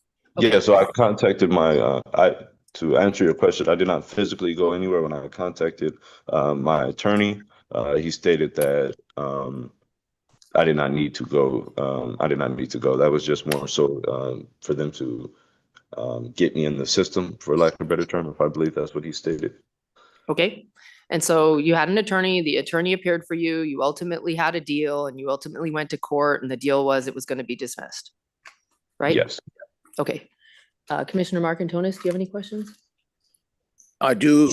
If you could give us quickly color on some of the rehabilitative courses that you may have been through subsequent to this incident. I think did you undergo the impulse control Yes. therapy?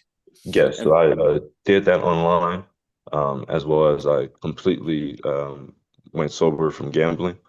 I also have drastically reduced my alcohol intake. I only strictly drink on special occasions, birthdays, things of that nature. And are you employed in any capacity today, Mr. Killen? Like my job, yes, I do. I work from home and I also work at a restaurant. Okay. What do you do at the restaurant? I'm a food runner. Excuse me, a food runner. Okay. Yes. Okay. Those are all the questions that I have at this point. Thank you, Chair. Commissioner Krolicki? Thank you, Chair Tagliati. Mr. Cullen, thank you for being with us. I'm sorry we're making your day more complicated on a day that's not a very pleasant one for you if you're attending a funeral. You are compelling as a person, but Chair Tagliati has already stated that in context of previous GER appeals, time is important. You made actions and actions have consequences, and unfortunately your actions were profoundly bad, and it's hard for me, and I appreciate you've gone through some kind of rehabilitation program and certification. If it's not me to advise you how to live, but the fact that certain activities got you in that much trouble, I'm not sure why you don't abstain totally, at least for time going forward. But I think you are probably a great employee and serve your bosses and your customers well. But in my mind, this is just too far expedited along. I mean, I think it's not even been a year since some of these things have been the matters have been involved. So my apologies, but I don't feel enough time has gone by since your incident. And perhaps you can come back in a year. I know that's been explained to you, but I think more time needs to go by before I'm willing to positively review your application. I know you're eager to get back into business. I know this is, we're not here to hurt you, but we're here to protect the gaming industry and those who work in it. And there are folks who we've treated similarly, or who had a transgression several years ago, who still have not been approved to come back into the industry. So I'm not going to. Well, I'm going to sustain the decision today, and you will not move forward into the gaming industry if my view is majority of the commissions today. Does anyone else have any questions or comments for Mr. Killens? So, Mr. Killens, just for the record, on November 18th, 2024, the acts complained of and alleged that sustained the recommendation in the first place is the date in question, right? And so for me, you know, I'm hearing my colleagues going to make a motion to sustain the board's determination. I'm going to give you benefit of the doubt on the, you know, because I think the record supports that as it relates to the timing of the issuance of the summons related to, you know, when you filled out your application. But in my view, it doesn't matter because at the end of the day, the events that are the subject of this, which is you know, and I understand the alcohol, I understand all those things.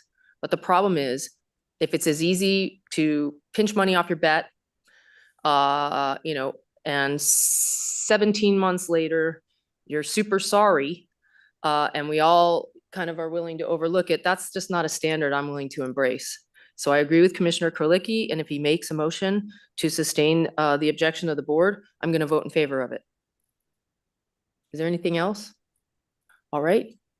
Any final comment or ready? So Mr. Killens, we kind of already told you where this is going to head, which we normally don't do, but we're doing that for you, I guess. Did you have anything else you want to say? Not necessarily, but except, you know, the fact that, you know, I accept, you know, your guys' decision. That's something I have to live with and respect. Even though you guys, you know, did state that you don't, you know, feel enough time has passed by. I personally, you know, do feel it has been a year. You know, a year is a very long time to sit here and reflect on, you know, your actions and your decisions, especially when it's something that's, you know, affecting me mentally and physically, you know, on a day-by-day basis. So just to reiterate and, you know, explain that, you know, I do show remorse. I am very, very aware of, you know, what I did in my actions and, you know, that it was unlawful and, you know, it's not something that I'm treading lightly or taking lightly. I understand where you guys are coming from as a commission and as a board. The individuals, you know, that you guys grant license to and, you know, grant the opportunity to work in this field, you expect them to maintain a, you know, a certain demeanor, a certain, and hold themselves to certain standards. And I'm very aware of that. And I do understand that. And that is something I do, you know, portray as a person. Like I said, I made a mistake one evening. You know, the fact that I was intoxicated, you know, or anything of the nature did not justify why I did it, nor am I trying to make an excuse as to why I did it. But I am aware of my actions, and I can assure you that it is something I did learn from. And if, you know, given the opportunity in the near future, or if, you know, potentially being reconsidered today, I can assure you that that will never, ever, ever happen again. Well, we could debate all day, right? What I would say is after 18 months, you are blessed enough to have no conviction on your record when you clearly could have had a conviction. It was a dead bang, easy winner of a case. So you know, it was a very easy case to prove for them, and meaning the prosecution.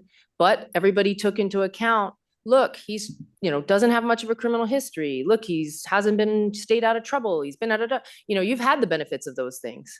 And so I'm not going to debate it with you. At the end of the day, we have the spectrum and we know what it is, and you don't. So I appreciate your respectful disagreement. You are very articulate, well-spoken, and professional and courteous, and that's always appreciated.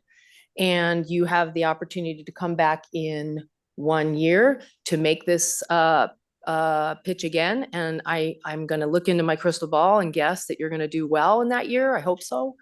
But for now, I'm going to let Commissioner Krolicki make his motion. Thank you, Chair Tagliati. I move to sustain the Nevada Gaming Control Board's objection to the Lawrence Killens registration as a gaming employee. Any discussion on the motion? There being none, all in favor, say aye. Aye. There are none opposed, Mr. Killens. We appreciate you being here today, and you can come back in a year. And if you have any questions about that, please email Madam Secretary. Okay, will do. Thank you. She can tell you that process, okay? Okay, will do. Thank you. Thank you. All right, Madam Secretary, we're going to recall our item number 6.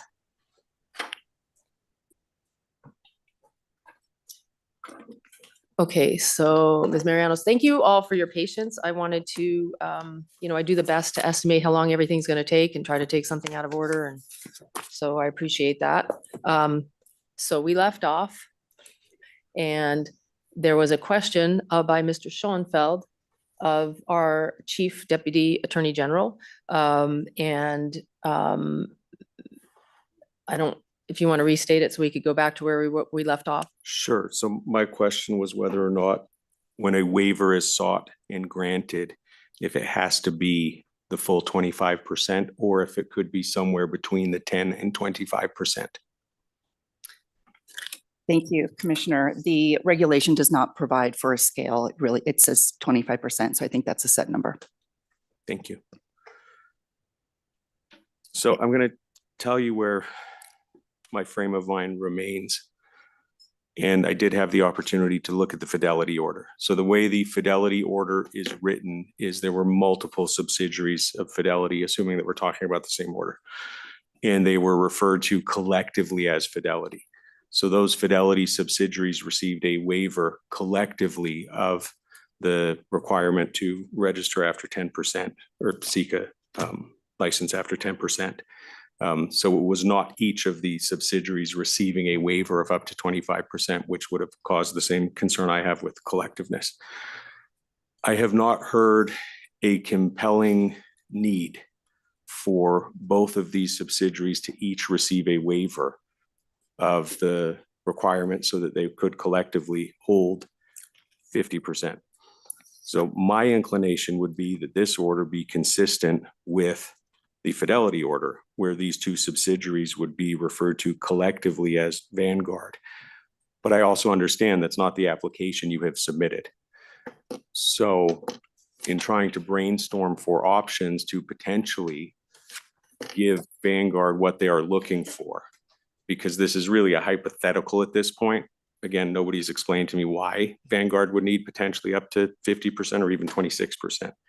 Is the potential of granting it collectively for Vanguard so that the two entities, the subsidiaries collectively have the waiver of up to 25% and leaving a mechanism, if it's possible to do this, that in the event that there is an actual realistic and contemplated need for more than 25% in a waiver so that each entity could conceivably have the waiver, that you'd have the ability to come back and explain to us why that is an actual need as opposed to, we just want 25% for each entity.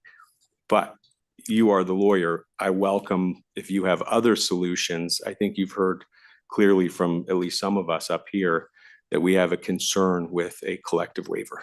Right. Well, I appreciate that, Commissioner Schoenfeld. And actually the moving the other item up actually helped us have discussions because we were able to meet with Chief Rippey and talk to Deputy Chief Crowley. And we talked about a few different scenarios in that, and like you mentioned, when we filed this application, I called and we had a discussion. We were totally upfront about what we wanted to do. And our understanding is that the Fidelity order, as it was in place, allowed for that exact same thing, which is why we applied and went through the process. So that just to get that on the record. But we also understand the concern is optically potentially going up to 50% could be problematic. And we understand and we hear that.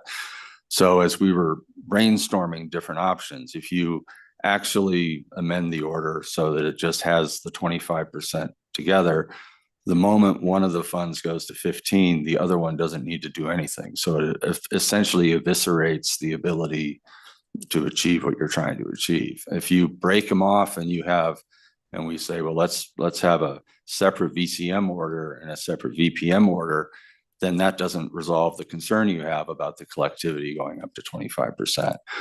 What we were contemplating and what we were thinking might be appropriate as a solution would be to have the order remain the same.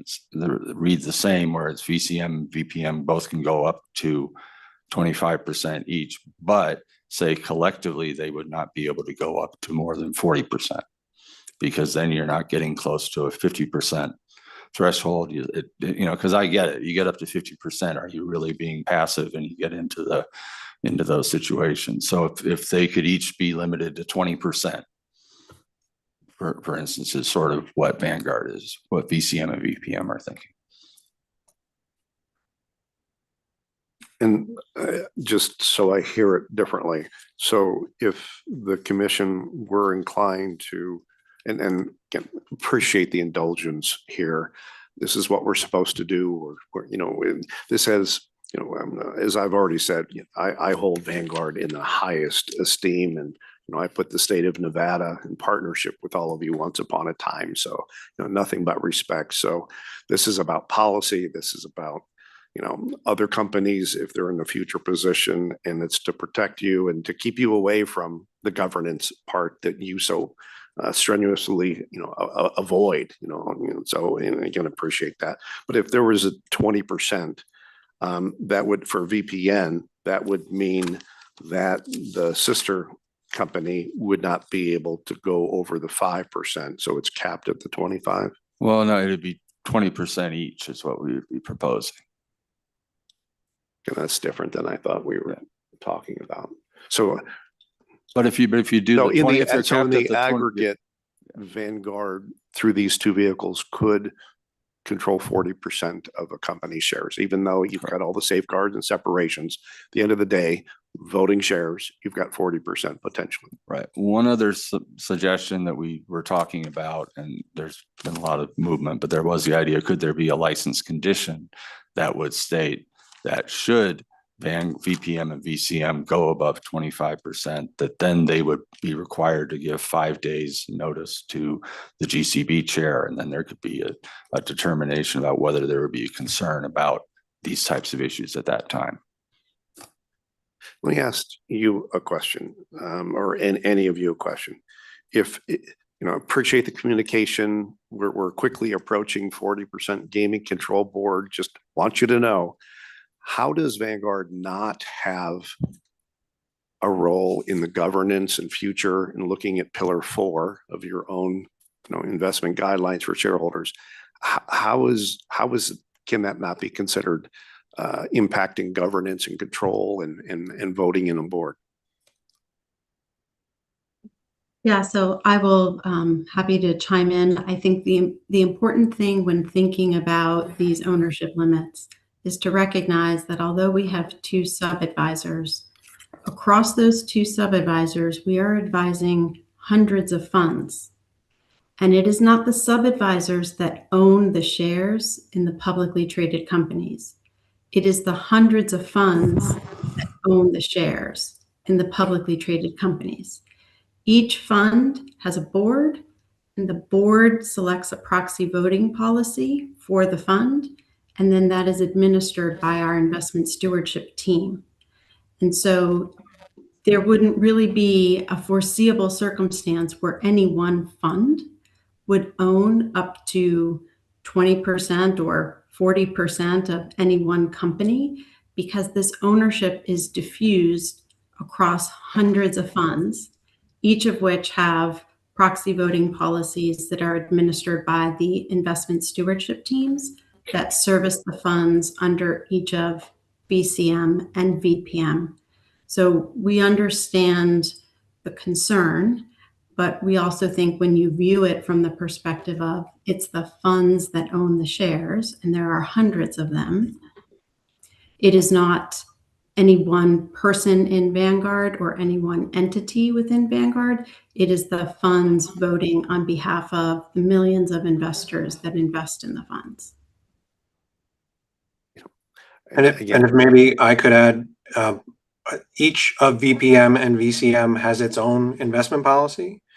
And while those policies essentially were inherited from BGI for 2026, as we've made the split between the 2 firms, we've already seen some instances where VPM and VCM have voted differently under the same policy. And over time, each of VPM and VCM will be revising the policies separate from the other.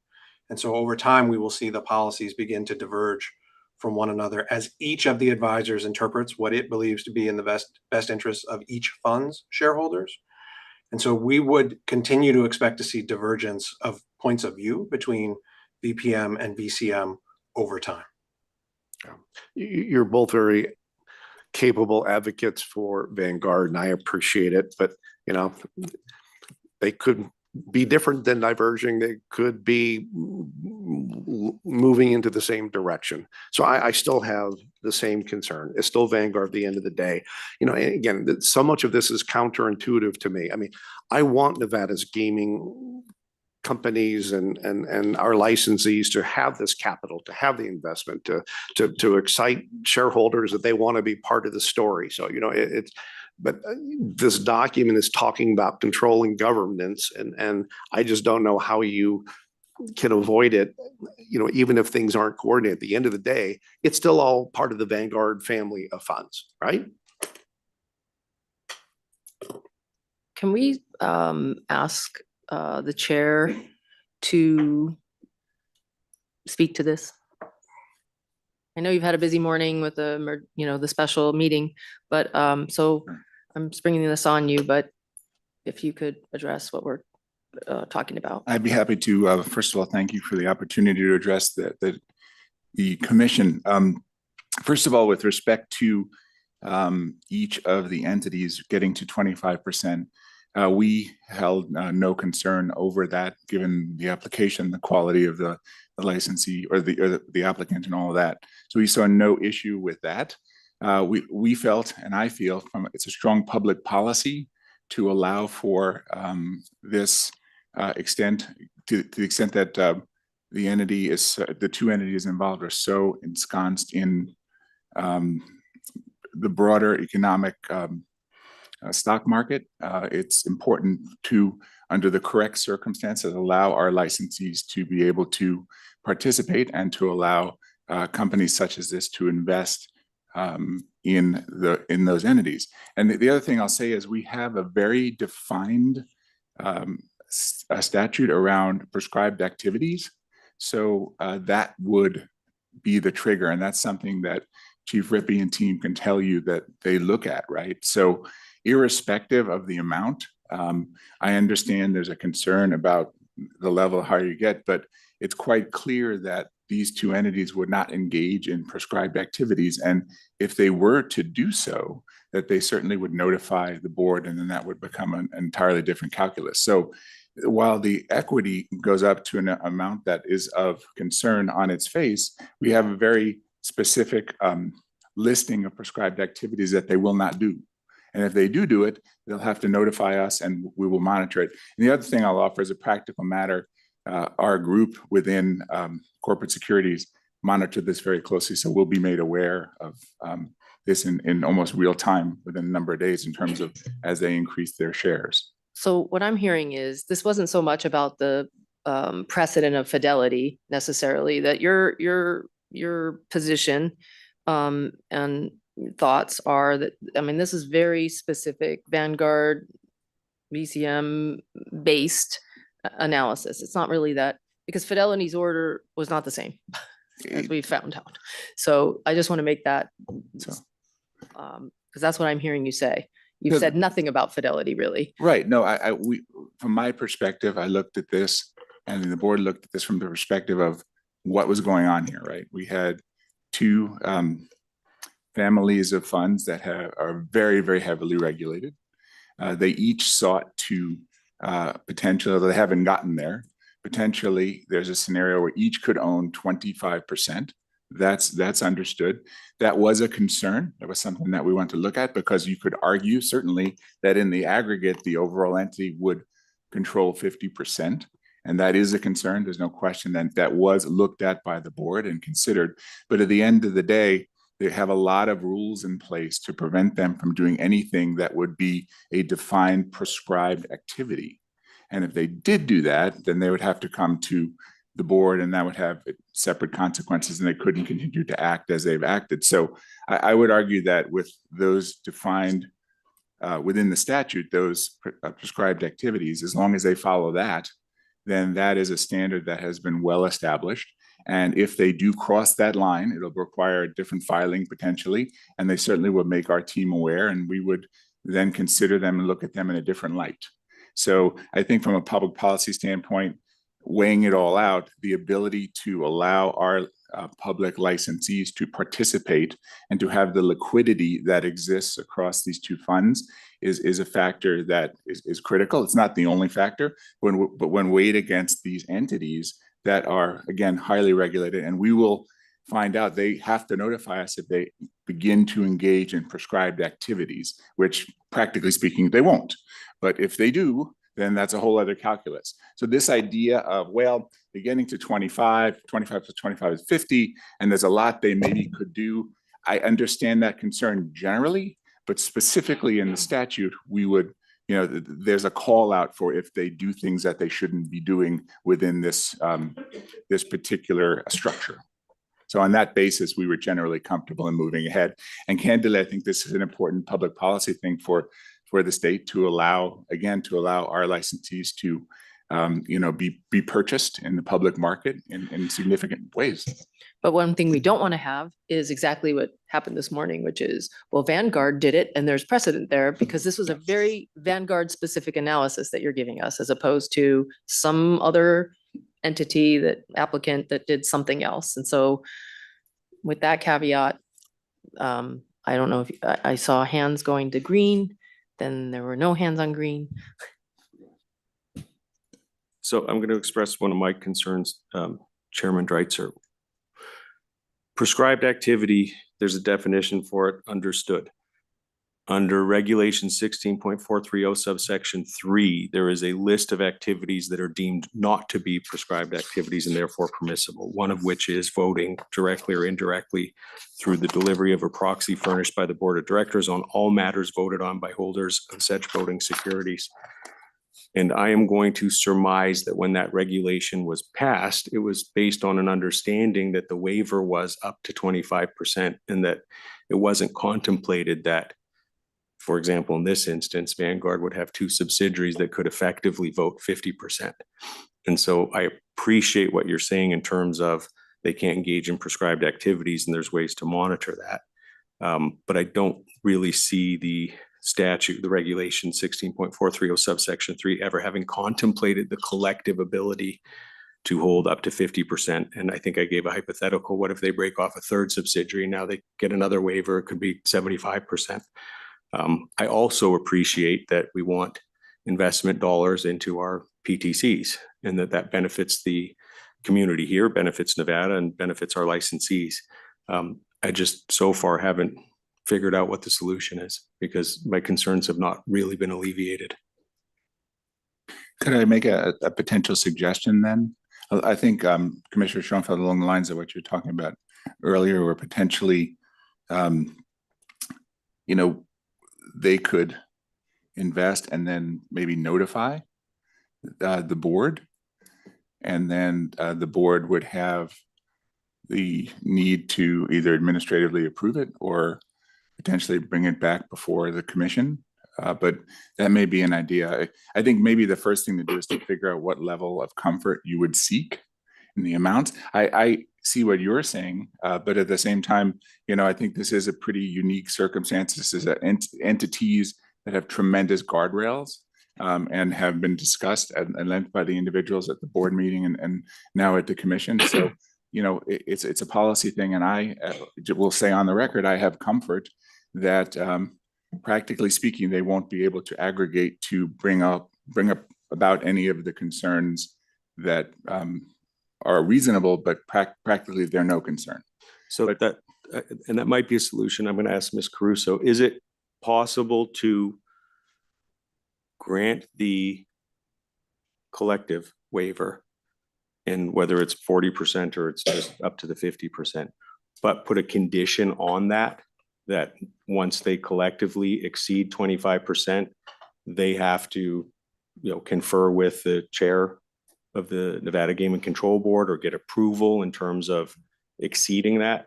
Because I know you said that there can't be a tiered approach, but what if it's approved with a condition that any transactions that are going to exceed 25% have to be brought to the Gaming Control Board for approval or something to that effect? So your question is if you grant the order with the collective limitation of 25%, if they go No, so No. let's say you granted the order with a collective limitation of 40%. However, I still have the concerns that once you hit 25%, this could be problematic. So at that point, you have to consult with, the chairman of the Gaming Control Board to get approval. Can you condition that waiver in that regard?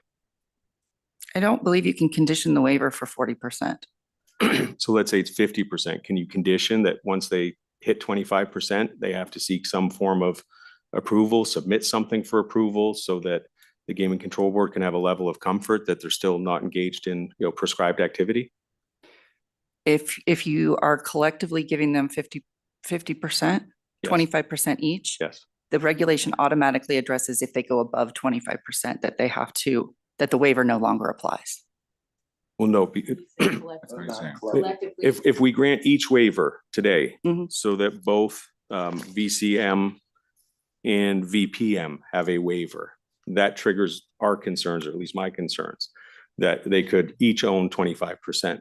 So my question is, can you condition that even though they are both getting the waiver, once they collectively hit a certain point, a certain percentage, that they have to seek some form of approval or have to submit something so that the Gaming Control Board can, reach a level of comfort that they're still not engaged in prescribed activity? It seems to me like if we approve it, then there is no get another approval. It's notice. That's about the only thing we're going to be able to do is condition it on notice to the chair, right? That's Unless correct. I'm missing No. something. What I would say is this: if you put in a notice requirement, which again, practically speaking, our team that's sitting here, they're going to know this, right? They're going to follow this every day. And we have discussions all the time about these issues. But, if you do a notice provision, that probably would be fine, because that then does allow us to have certain, we have certain tools in our toolkit to address any concerns and address sort of the notion that we need a speed bump here. If that's where you're getting at. Because unless you say up to 50% subject to approval, right? I don't think we can, if you see what I'm saying, Richard, Commissioner Schoenfeld, you see what I'm saying?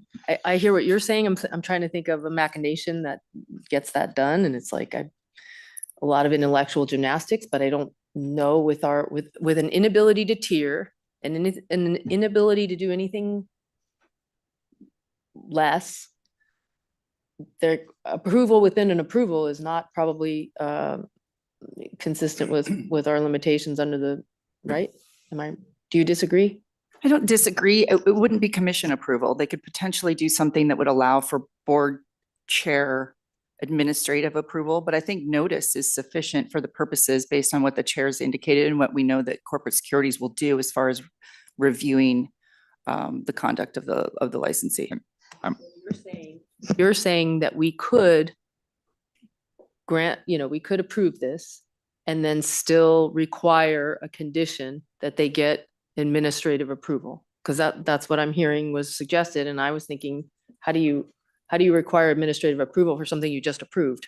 Chair? But that's just me. Chair, Can I make a suggestion? Just as a practical matter in terms of the board working with the licensees, I'm fairly confident that if we ask Mr. McGinnis to say directly on the record that his clients agree to let us know if they reach beyond 25% within a day of reaching that, I'm fairly confident that's something Mr. McGinnis would agree to. And while it wouldn't sit in the order, that would be a practical way of addressing it. That's sufficient as long as it's clear that it would be 25% collectively. So how do we address the additional concern though, so they notify you that, okay, we're going to be at 26% tomorrow, and 2 weeks later, we're going to be at 40%. How do we address the concern that they can effectively control an election by collectively owning so many of the common share of a PTC? Well, as we do oftentimes, we would review it. And if there were concerns, we would express it. And potentially, if there were concerns about them engaging in or potentially engaging in or standing on the precipice of engaging in prescribed activities, we would make it known to them and know that if they were to do that and they didn't take the steps necessary to change their status at that point, that would be cause for disciplinary action. So as a practical matter, being a licensee or a receiver of a waiver, we would warn them that their status was potentially changing as a result of what they were intending to do. And then we would have tools in our toolkit to discipline them theoretically, if they ignored us and did what they wanted to do.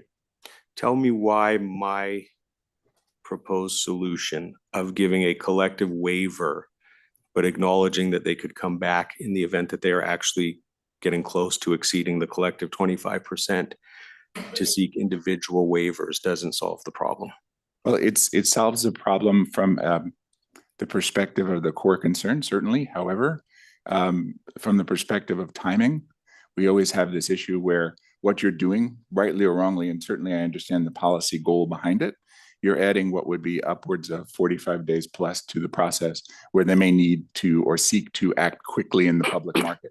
It would be difficult to wait that long. Again, if it's the commission's will to do that, then that makes sense and that's the policy. But it would be a matter of them not having the flexibility they need to invest in our licensees in a very quick and nimble way. So I guess that'll be a question directed then to the applicant. Is there contemplated that there could be that type of an urgency?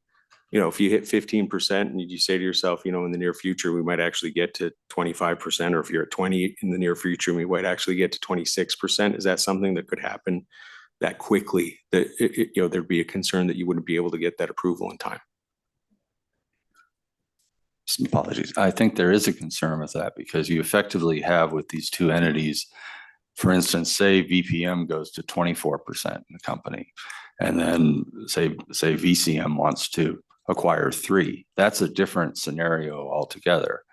You also could have a theoretical of they both are wanting to have 13% of a company, and that's a different scenario. So what you're doing then is you're creating another level of buffers, and like Chair Dreitzer indicated, is that if you're trying to do something on the public markets very quickly, if we have an order and we have to then make application, we have to file an application with applicant services. It needs to go through the process of getting assigned, an agent get assigned, and then we move forward to come on to the commission, board and commission for this approval. It could take 45 days. It could take more, it could take longer than that. So if there is a desire to act quickly in the markets to acquire the shares, it seems to me if there's a notice provision and like Chair Dreitzer indicated, I mean, I've got the email from Vanguard, so I can confirm that they are totally acceptable. They agree to the concept that if they go above the 25%, they would immediately notify the board within 1 day.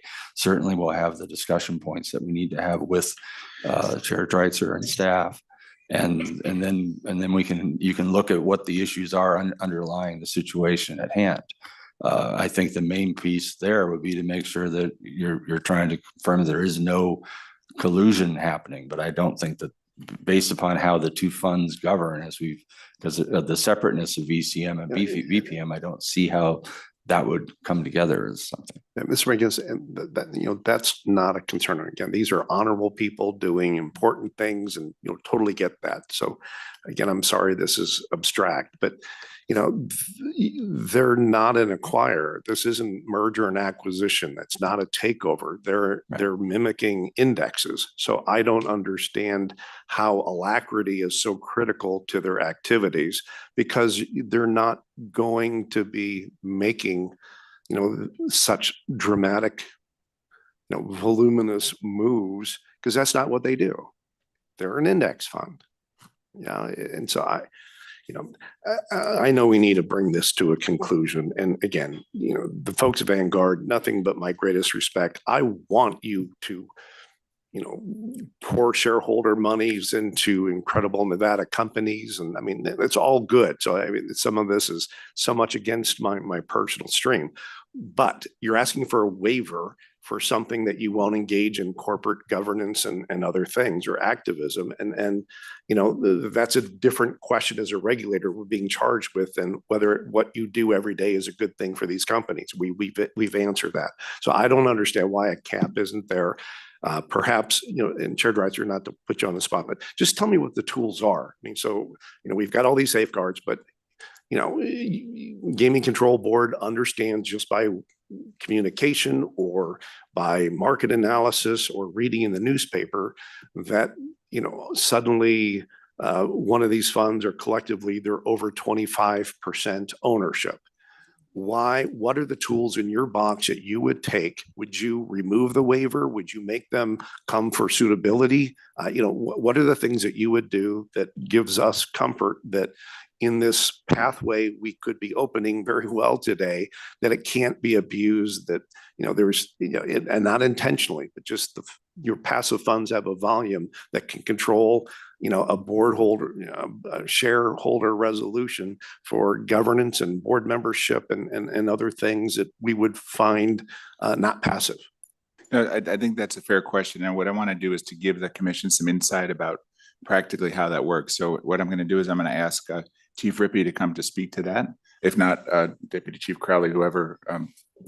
And I think it's important for you to hear directly from the chief and the deputy chief how we go about this level of regulation and this level of monitoring. Sir. Yeah, this is Chief Luke Rippey for the record of the Investigations Division. So as the chairman has mentioned, our team is constantly monitoring the percentages for these companies. So every month, these companies are submitting what their ownership percentages is.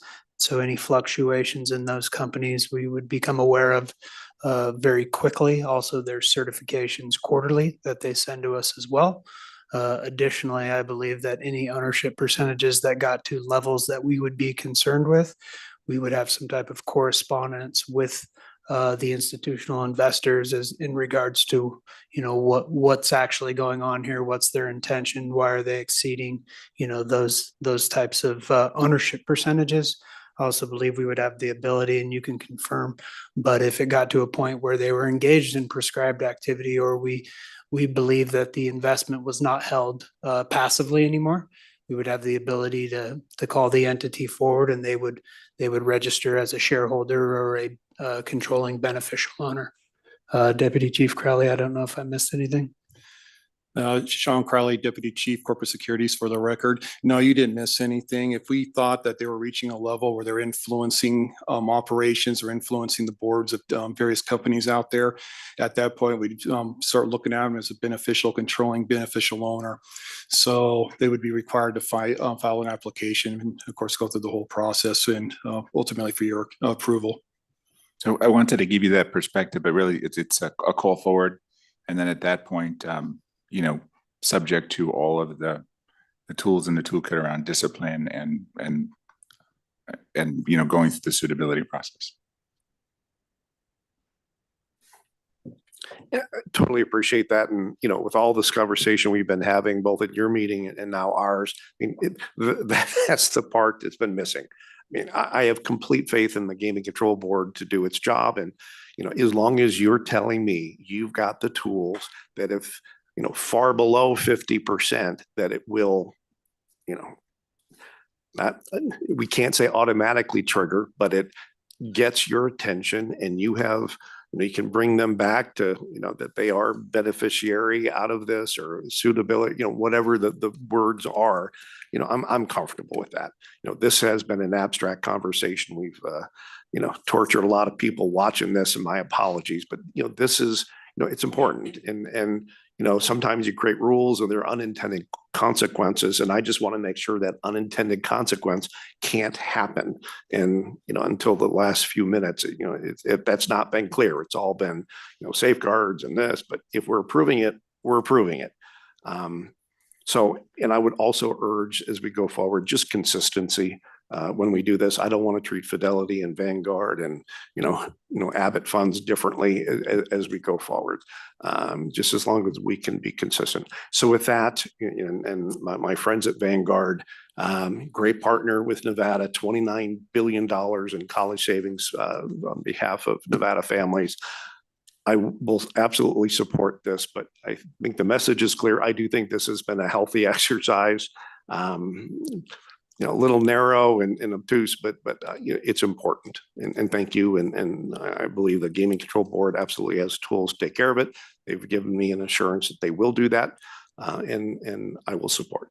Can I just add, assuming that this is going to be passed, that some language be included in the order specifying that this is specific to the facts and circumstances of this applicant and the presentations that have been submitted, so that we don't have a situation where down the road, if we question an applicant seeking a collective waiver that they say, well, here's the Vanguard one where, they got the, two subsidiaries were approved for separate waivers.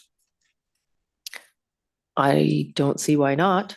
I don't think there's anything we can't include in an order if we want to.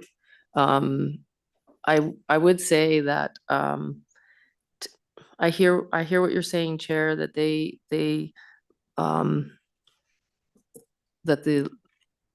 that you will agree to bring to their attention, but I would prefer to put it in the order. Just, you're going to do it, great. It's going to be in the order and you're going to do it. That for me is a comfort level that I have. And so, so here's what I think we need. I think we need a motion.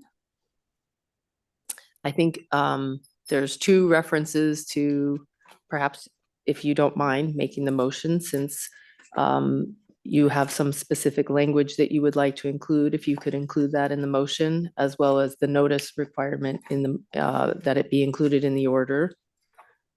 If that's the motion you're going to make, I'm sorry, I don't mean to be presumptuous, but if that's the motion you're comfortable making, then we could ensure that those two issues are spelled out in writing in the order. And obviously that order will come to me at some point. And our Chief DAG will look at it to make sure it's consistent with our vote. And I will look at it very carefully to make sure it's consistent. And I won't sign it unless it is. And I would just add, from Vanguard's perspective, if there's language like that added to the order, that would be acceptable to Vanguard. Okay. So at this time, do you wish to make a motion? I will. I'd like to get some clarification on the language for the notice provision that you think would suffice. Sorry, Chairman Dreitzer. So I believe, Commissioner, what we're saying is that within 1 day of the aggregate holdings across both entities exceeding 25%, either entity or either entity will notify the Gaming Control Board. And that will, again, as discussed with Chief and Deputy Chief, that then will trigger a whole bunch of review related to the particular entity's intent, and a review related to described activities, with the understanding that if we're not satisfied, we have the ability, as stated, and you heard the practical approach, to have the entity call forward, and of course, a whole host of disciplinary tools as well. Could we say 1 business day? Just trying to think of the that's idea fine. of a Friday, that's with a holiday on Monday. Just So that makes Chair sense. loves those Sunday night calls. and I may have given you more than you wanted, but that is the entire thought process, start to finish, about how we would go about addressing this and your core concern. Okay, then I do have a motion. Thank you. I move to approve agenda item, non-restricted agenda item number 6, as read into the record by Madam Secretary and recommended by the Nevada Gaming Control Board, with the following revisions to the proposed order that was provided to us. Those revisions would be, number 1, that the order state that the waivers as to VCM and VPM being granted are specific to these applicants and the facts and circumstances that have been presented by these applicants in their materials that were submitted, in their presentations that were made at the Nevada Gaming Control Board, and the presentation that was made at the Nevada Gaming Commission. The second modification to the order will be that within 1 business day of the aggregate holdings across VCM and VPM exceeding 25%, either of those entities, why don't we say one of those 2 entities, will be required to notify the Nevada Gaming Control Board of that occurrence. For clarification, that's draft number 2 of the order. Yes. Thank you. Thank you. Excuse me. You've heard the motion. You heard the specific language. Yep, that is acceptable to Vanguard. Yes. Okay. And Chair? Thank you. That's acceptable to the board. So any discussion? Thank you for making that motion. You're stepping into the shoes. His Right. first motion. Any discussion on the motion? There being no discussion on the, further discussion on the motion, all in favor, say aye. Aye. And it appears there are none opposed. Thank you. Thank you, Vanguard. Thank you very folks. much.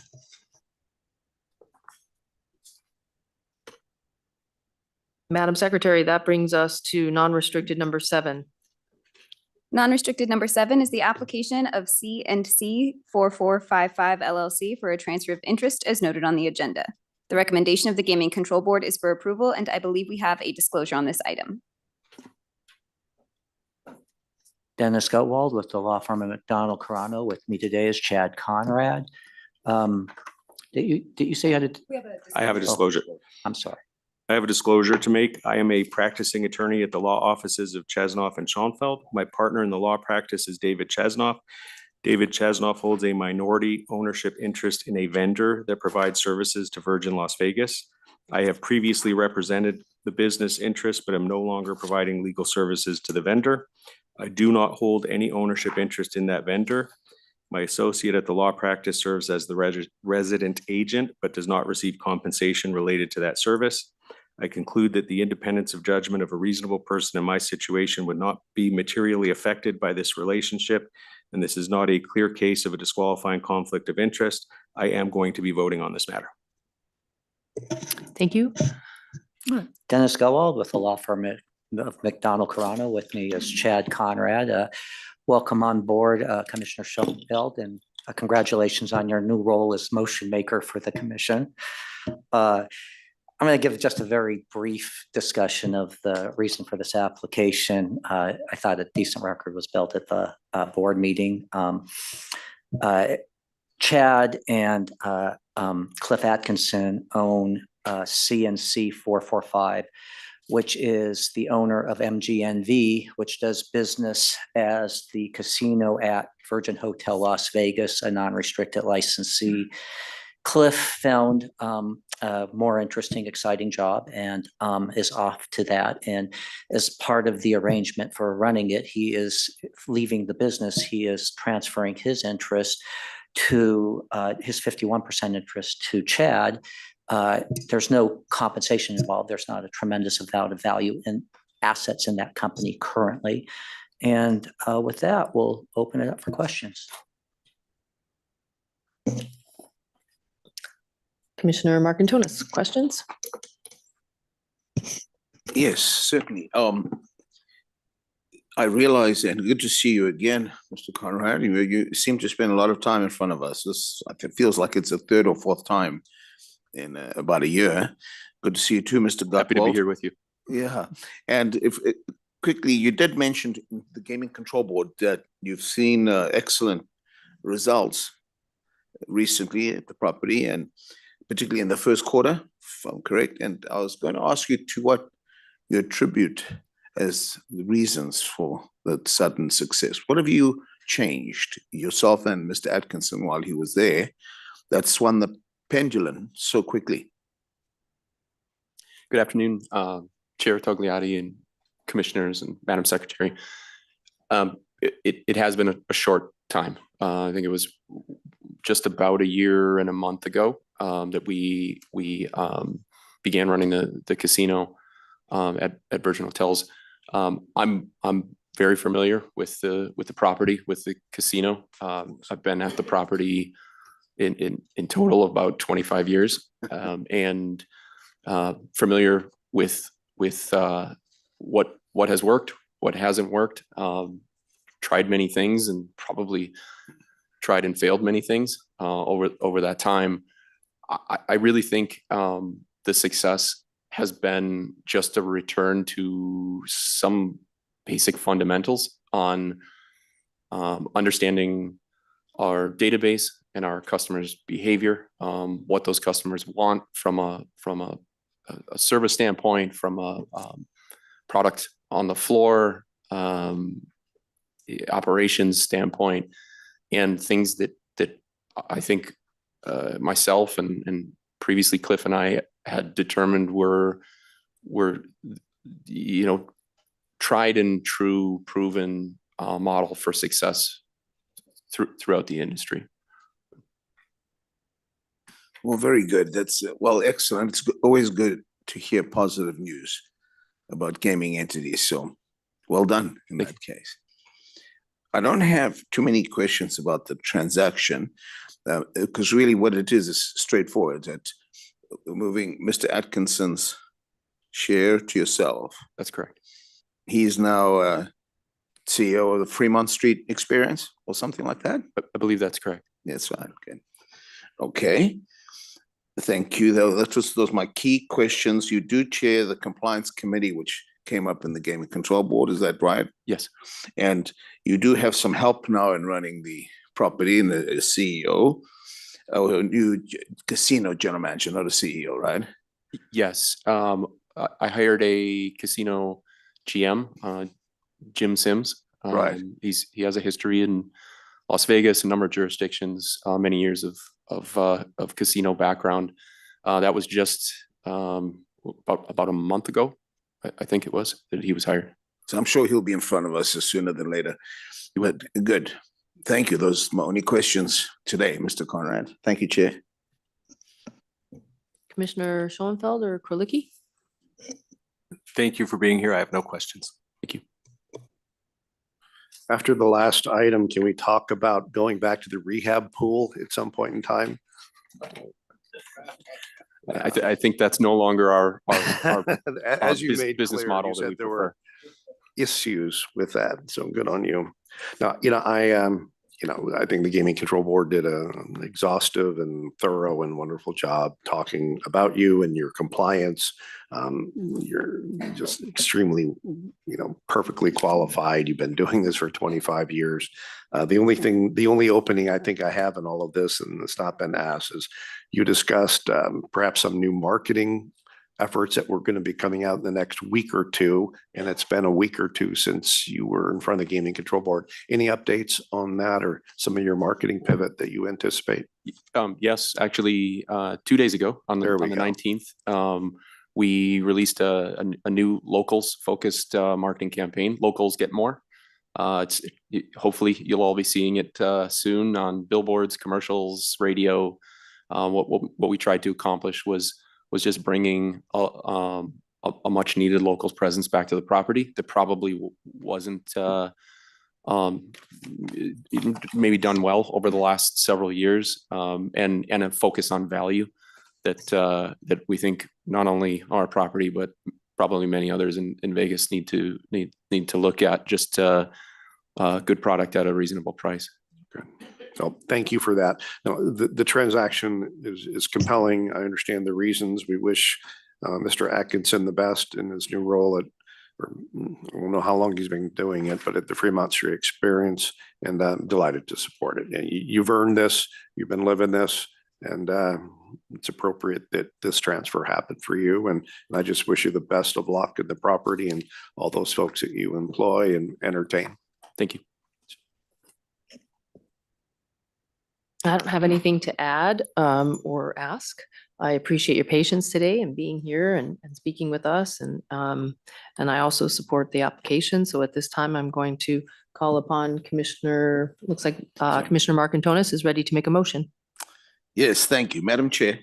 I move for approval of non-restricted item number 7 as read into the record by Madam Secretary, Ms. Nicole Rupert, and as recommended by Nevada's Gaming Control Board. Thank you.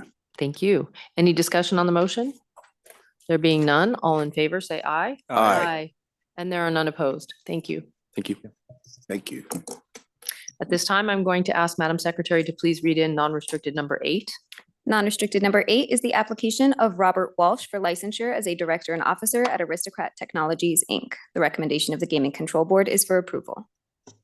Hello, Dennis Gutwald with the law firm of McDonald Carano on behalf of Aristocrat Technologies and Robert Walsh. Mr. Walsh accepted a job with another company, so this application is essentially moot. So I'd request that it be referred back to staff so that we request a withdrawal of the application. And it's my understanding this was very recent news to your client. Yesterday. Surprise. So So is there anything, we don't have to vote, we could just, do we vote on? I can't remember, honestly. On what? Oh, he's asking, they asked us to remand it back is the language that was included in the suggestion. Or do I just take it off the agenda as moot? You can take it off the agenda. Okay, the matter's off the agenda as moot. Thank you for being here. good to see you all. Appreciate you. Thank you. Thank you. Madam Secretary, please read in non-restricted number 9. Non-restricted number 9 is the application of NGP Slots LLC doing business as NGP Slots LLC for licensure as an operator of a slot machine route. The recommendation of the Gaming Control Board is for approval. Hello, Chair Tagliati, Commissioners Kurlicki, Markantonis, and welcome Commissioner Schoenfeld. I'm Greg Gimignani with the law firm of Dickinson Wright. I'm here with Bruce Familian from NGP Slots regarding the application of NGP Slots for a slot route operator's license. As you know, NGP Slots is one of Mr. Familian's gaming businesses. He has a portfolio of businesses, including restricted locations at Stellar's in Northern Nevada, Pine Ridge Tavern in Northern Nevada, a non-restricted gaming license for the Klondike, Sunset, and NGP Slots. Today, we were asking for a slot route operator's license for NGP Slots that'll allow his company to expand its business of refurbishing, reselling, distributing slot machines under its current manufacturer and distributor's license to also include that route operator's license. As you know, Mr. Familian has been here a number of times before. I think he has a long track record of ongoing suitability. We have no other affirmative presentation, and Mr. Familian is here to answer questions if you have any. Thank you. Thank you. Open it up to my colleagues, commissioners. It's like almost the Hallmark day. Sorry, no offense here. There's like a lot of reruns. Good to see you again, Mr. Familian. Good When afternoon. was that? Thank About you. 2 weeks, 3 weeks ago, and you too, Mr. Jumami. I have no questions following the presentation to the Gaming Control Board. Full support. Thank you, Chair. Thank you. Commissioners Kurlicki or Schoenfeld? Thank you, Chair Tagliati. I have no questions and support the application. Thank you for being here. Thank you. And just kudos, Mr. Familian. Thank you for regularly being with us. And somebody called you an entrepreneur, the last meeting, but you are an entrepreneurial fireball. It's fun to watch you do the things you do. You do it with great passion and big smiles. And I totally understand your reasons that you didn't want to move forward with this new endeavor without having a slot license. It's smart and it makes sense. So I'm fully supportive, get it, and I just wish you the best and can't wait to see those machines. And I hope you've had a chance to visit with Chief Everwind or will shortly to discuss, cool technology things and what you're doing. I will, and thank you very much for your support. I appreciate it. I don't have any additional questions or comments based upon the investigation, the board, and so thank you for being here. At this time, I would call for a motion. Certainly, Madam Chair. Talking about reruns, you may as well hear me again. I move for approval of non-restricted item number 9, as read into the record by Madam Secretary, Ms. Nicole Rupert, and as recommended once again by Nevada's Gaming Control Board. Thank you. Thank you. Any discussion on the motion? There being none, all in favor, say aye. Aye. And there are none opposed. Thank you. for being here. Congratulations. Appreciate Very it. much for your Good seeing you. Madam Secretary, could you please read in non-restricted number 10? Non-restricted number 10 are the applications of Boomer Sportsbook LLC doing business as Boomer Sportsbook, doing business at Silver Sevens Hotel and Casino, Racebook and Sports Pool, doing business at Silver Sevens Hotel and Casino for a non-restricted gaming license, Racebook and Sports Pool only, and for licensure to conduct off-track pari-mutuel race and sports wagering. It is also the application of Flamingo Paradise Gaming LLC doing business as Silver Sevens Hotel and Casino to receive a percentage of gaming revenue from the Racebook and Sports Pool, including off-track pari-mutuel race and sports wagering operated by Boomer Sportsbook, doing business at Silver Sevens Hotel and Casino, Racebook and Sports Pool. The recommendation of the Gaming Control Board is for approval with conditions as will be noted on the disposition.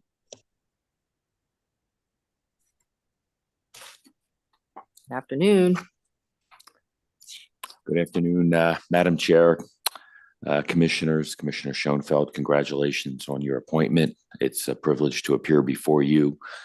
Madam Secretary, my name is Joe Asher, and I'm the President and CEO of Boomer Sportsbook. Sitting to my left, Scott Butera, the CEO of Affinity, and his counsel, Sonia Vermaze, and I'll turn it over to Sonia. Thank you. Good afternoon. Sonia Vermaze from Brownstein Hyatt Farber Schreck. Also appearing on this matter by video conference is Vijay Sikon.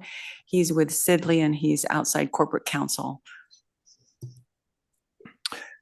Great. Well, this application is for Boomers to operate a race and sportsbook at the Silver Sevens Hotel and Casino here in Las Vegas. It's a terrific location with easy access for locals, as you all know. It's long been a great place for sports. It's been a real focus of the property under Scott's leadership. William Hill currently operates the book there, and I greatly appreciate that Scott and the Affinity team made the decision to terminate their agreements with William Hill and make the switch to Boomers. With your approval, we would open for business at Silver Sevens on the 1st of June. We plan to have 7 kiosks in the sports book. It fits with the name of the property and the business levels that we've observed during our recent visits. This would be the 13th Boomers location to be approved, though the 12th to open, as Club Fortune North is not yet reopened. We have another 7 applications currently pending with the board. 2 of those being the casinos in Prim, which we've asked to be held in abeyance until the situation there is sorted out. So at a minimum, we hope to have 18 locations open for the start of the NFL season. Thank you again for the opportunity to appear, and I'm happy to answer any questions that you may have. Thank you. We know you were just here. I don't know, I didn't make a record at the beginning. I think one of the, great things about these meetings being both transcribed and electronically transmitted is that those of us who are not physically in the room are able to watch the meetings, right, on YouTube. And so I was listening to this presentation earlier this morning on my drive over. Literally listened to it in the car. It's awesome. I don't have any questions, but I'll open it up for my colleagues. I thought you had a very interesting and detailed questions about all kinds of issues related to Prim and those concerns. So I'll open it up. Do you have any additional questions? No, I just comment that I did sit through the presentation this morning and appreciated that. I had similar concerns that were conveyed by the Gaming Control Board related to Prim, not necessarily related to this application and what might happen to those employees and to the property. But I think that's been addressed as best as it can at this point in time. So I support this application. Thank you, Madam Chair. Mr. Butera, Ms. Vermaze, Mr. Asher, Mr. Familian is making a run at your volume of appearances. So, you got to watch your back on that. Although he's still way ahead. Way, yeah. You do have a big head start. The conversation this morning regarding Boomers and coming in to be with all of you, totally get it. It's compelling and good for Mr. Asher and Boomers for doing that. I do want to appreciate the Gaming Control Board's actions to, embrace this in an expedited way. We do support commerce and ongoing business. And if we would have shut you down for 3 weeks or whatever it would have been, shame on all of us, but I appreciate the accommodation being made. Well, we're here because they arranged it, but I'm fully supportive and excited about it. And Mr. Butera, the bad news for you, the tough news for you is, when you're here for something that's pretty simple and straightforward, we get to take gratuitous advantage of the opportunity and ask you about other things. Sure. And certainly that conversation about Prim today was such an opportunity. And I just, the fact that it was just this morning, I won't make you repeat a lot of that, but I too was sitting in the room. I didn't know I was sitting behind you because I didn't know you. Now I do.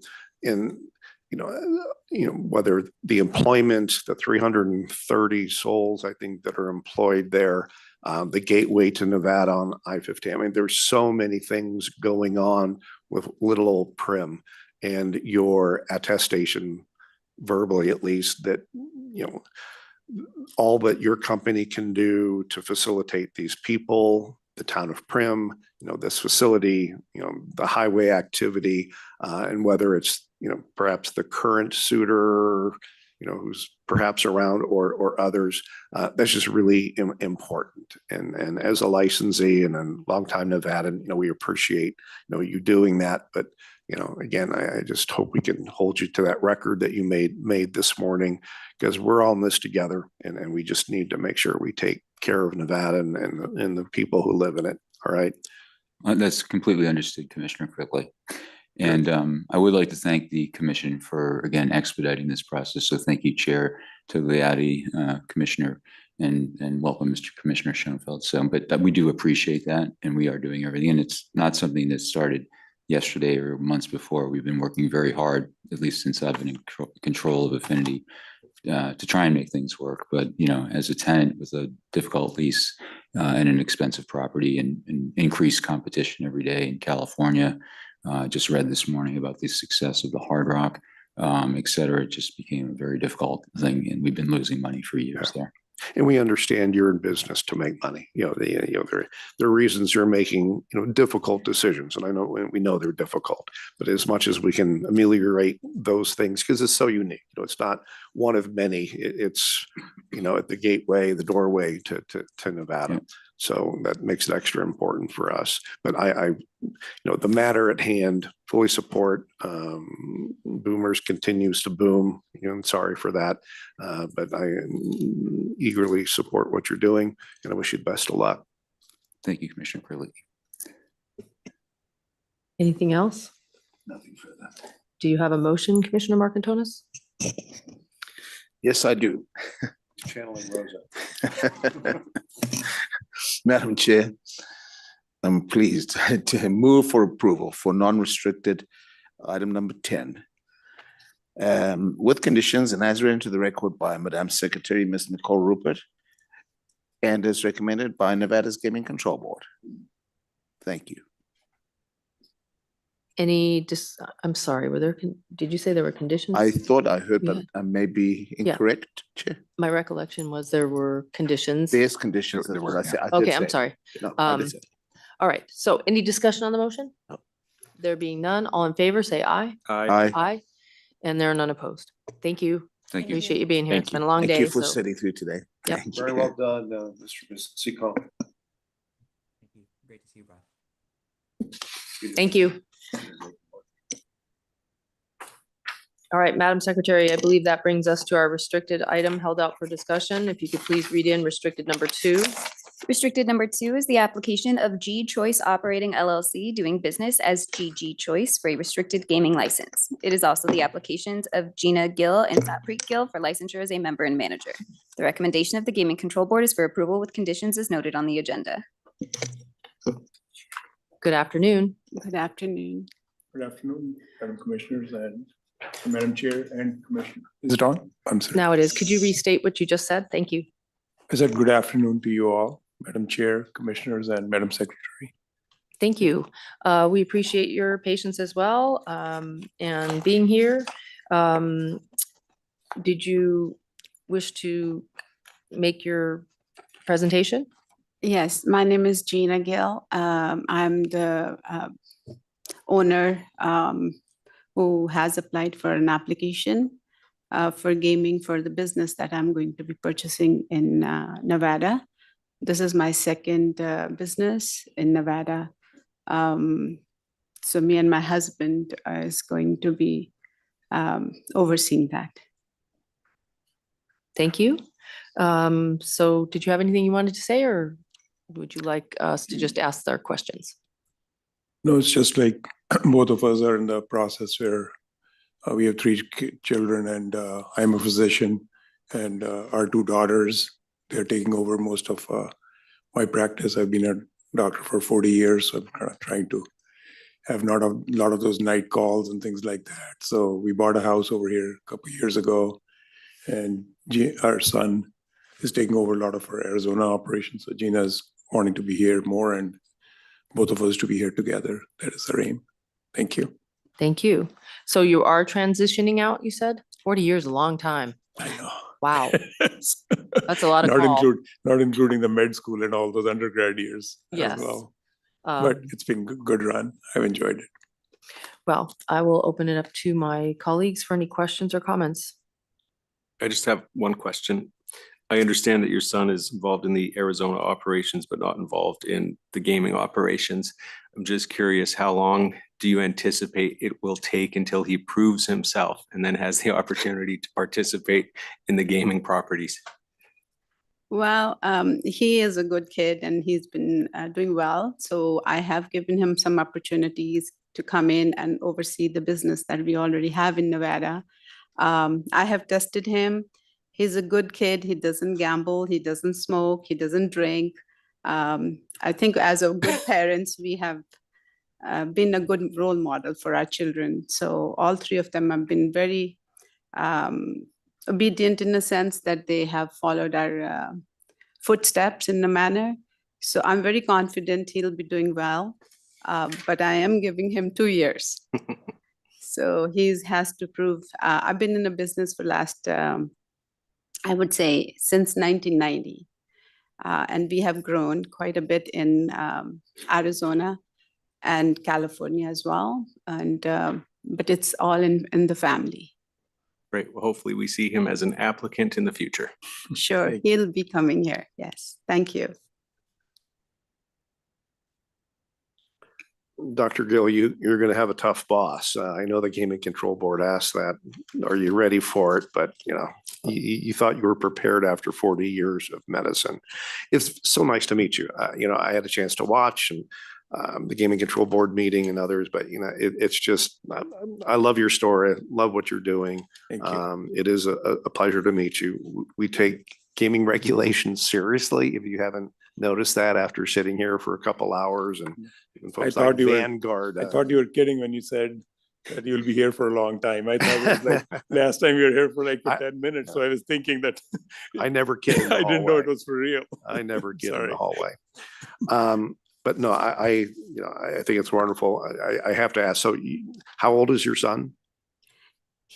I'll answer that question. It keeps changing for me. It's not a trick question. I'm not trying to, Yeah, he's 28.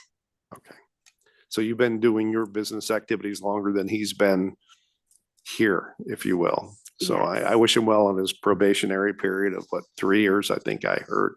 And your two daughters, they're both physicians? Yes. Are they both internists like you? They're both internists, yes. That's what they wanted to do. And they said they just wanted to do what I am doing. And I used to have an office practice in the retirement area, which I did for like 35 years.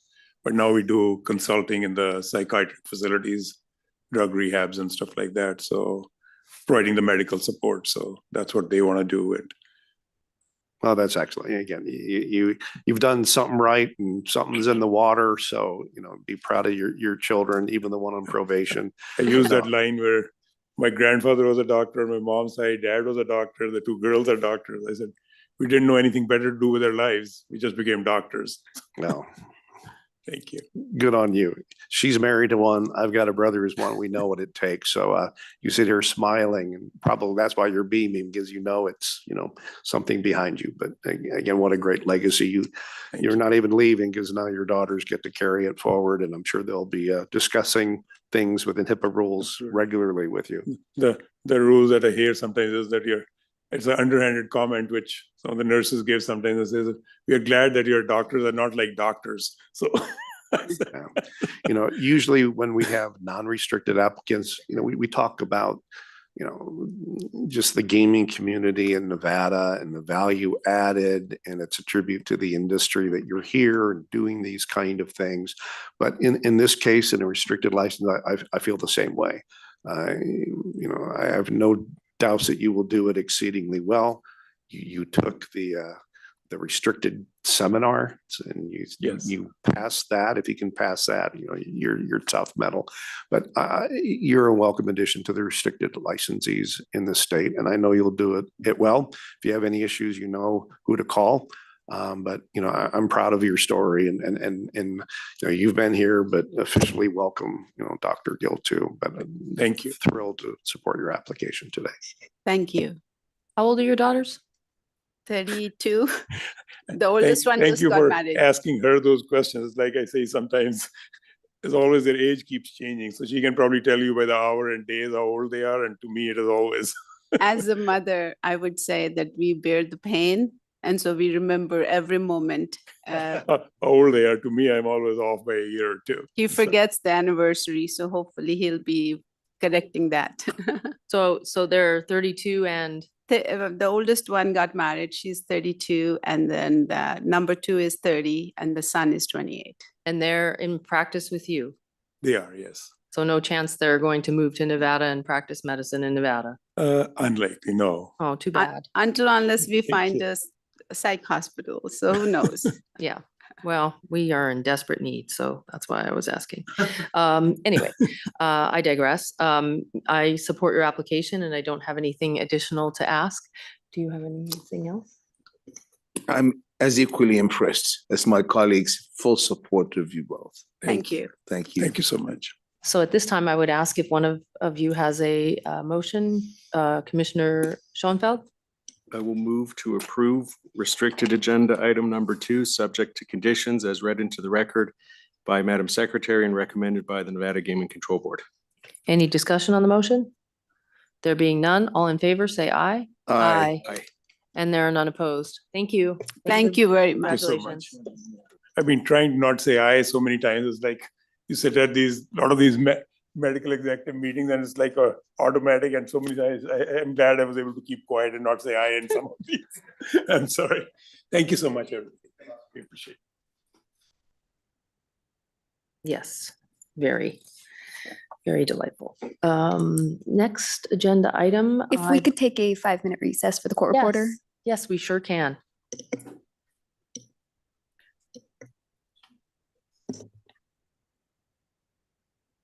Yeah.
You're there, right?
Okay, we're back on the record after, oh, I should have asked if the court reporter is ready. Okay, great, thank you.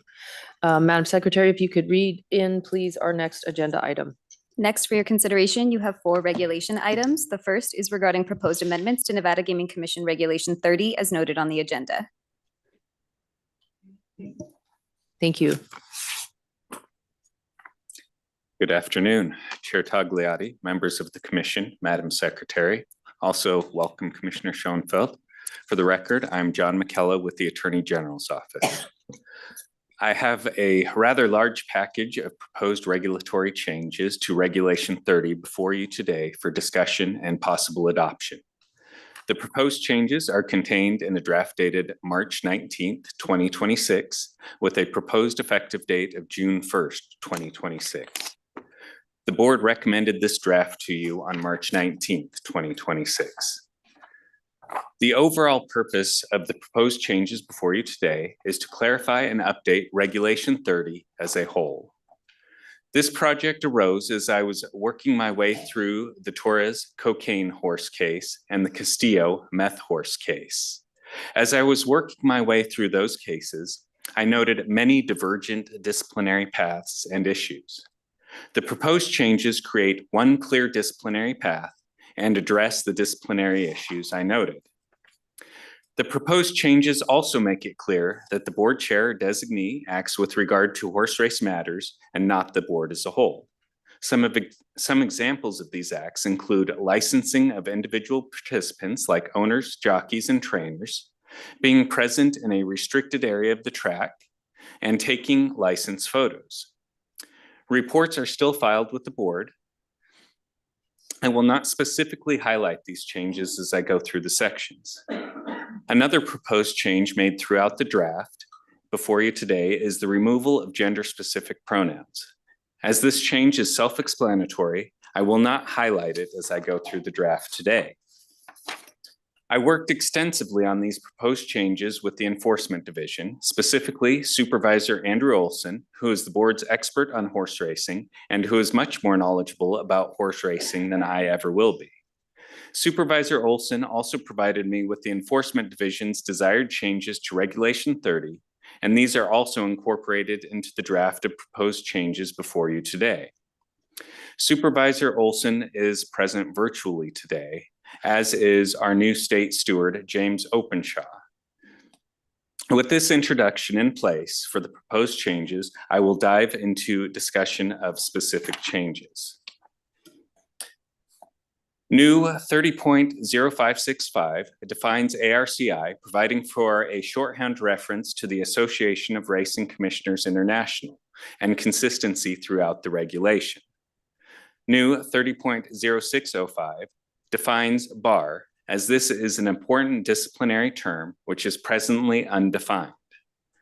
30.069 makes it clear that the chair may act through a designee.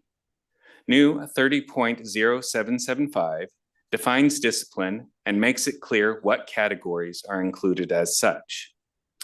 30.1405 defines racing official.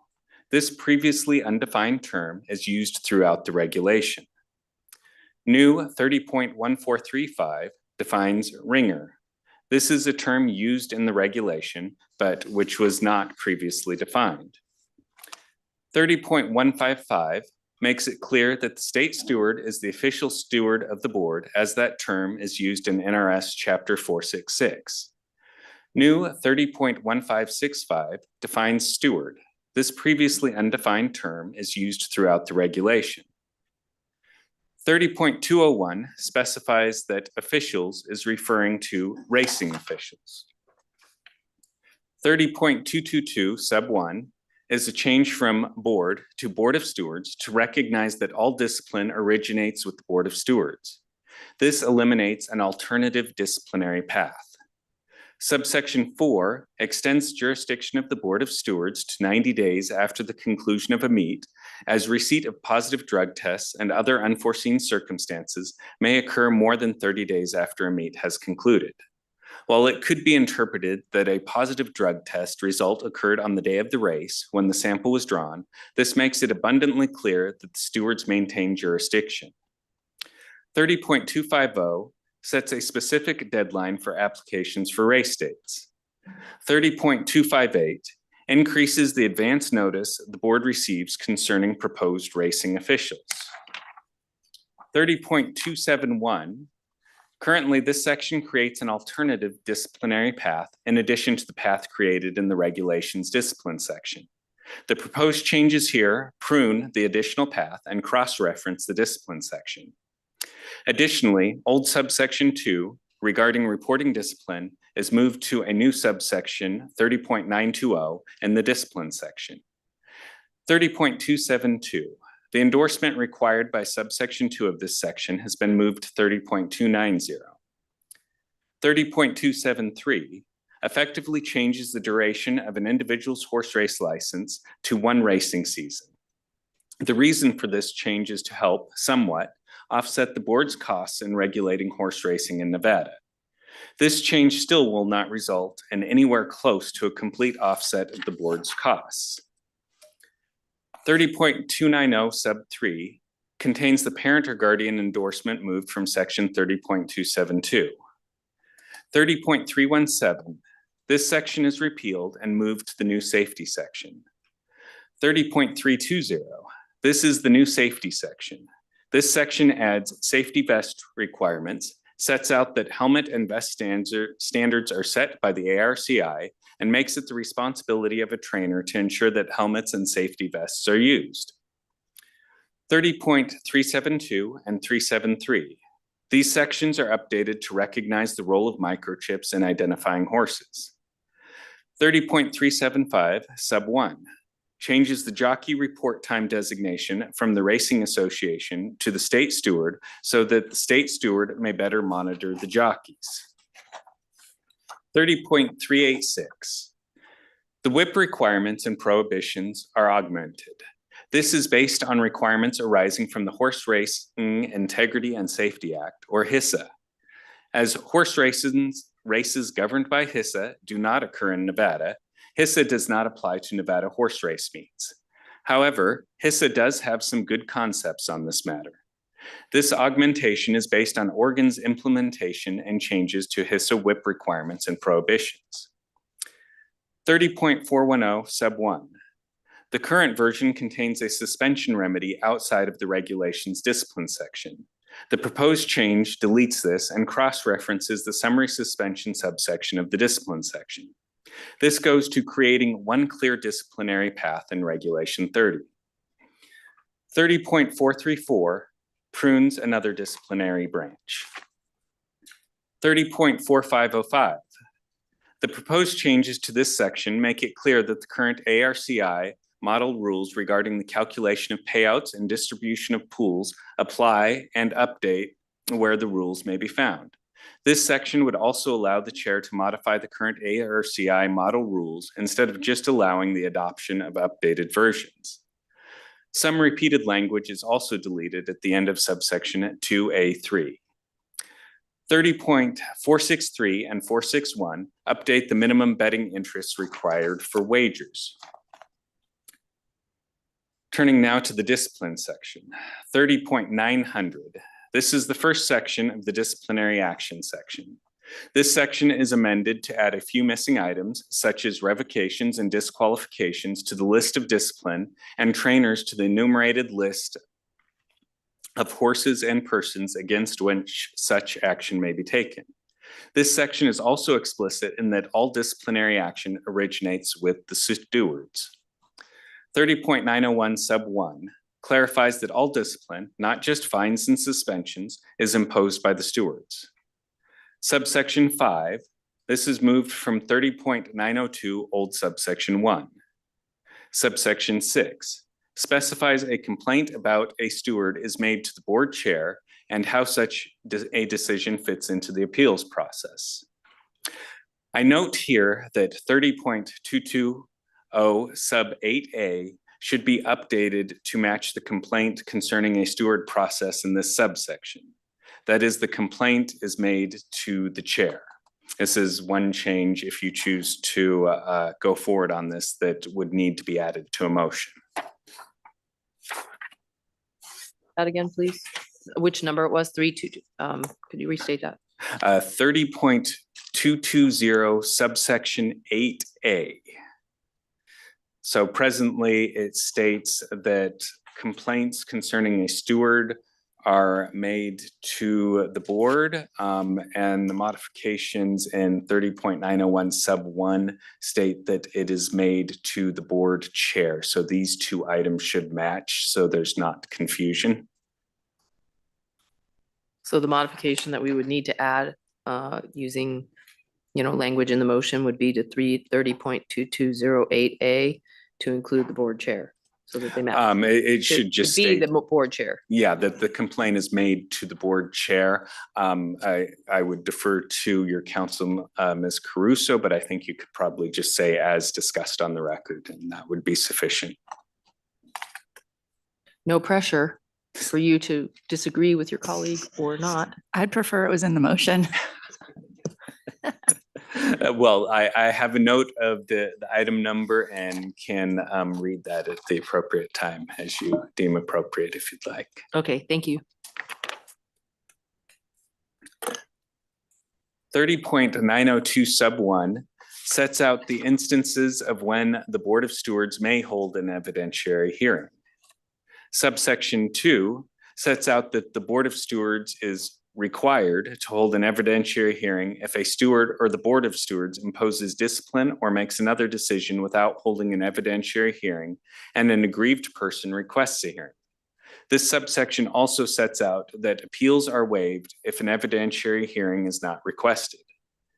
Subsection 3 sets out that when the notice is deemed to be received and when the time to request a hearing starts to run. Subsection 4 sets out that unless stayed, all decisions are effective immediately.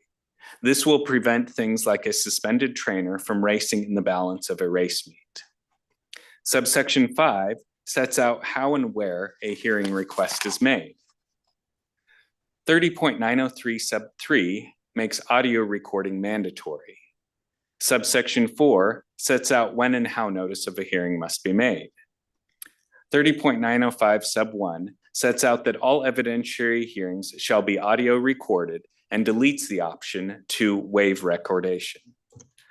30.909 subsection 1 extends the time the Board of Stewards has to issue a written decision from 5 calendar days to 10 working days, what information a decision must include, and what information must be redacted from a decision made available to the public.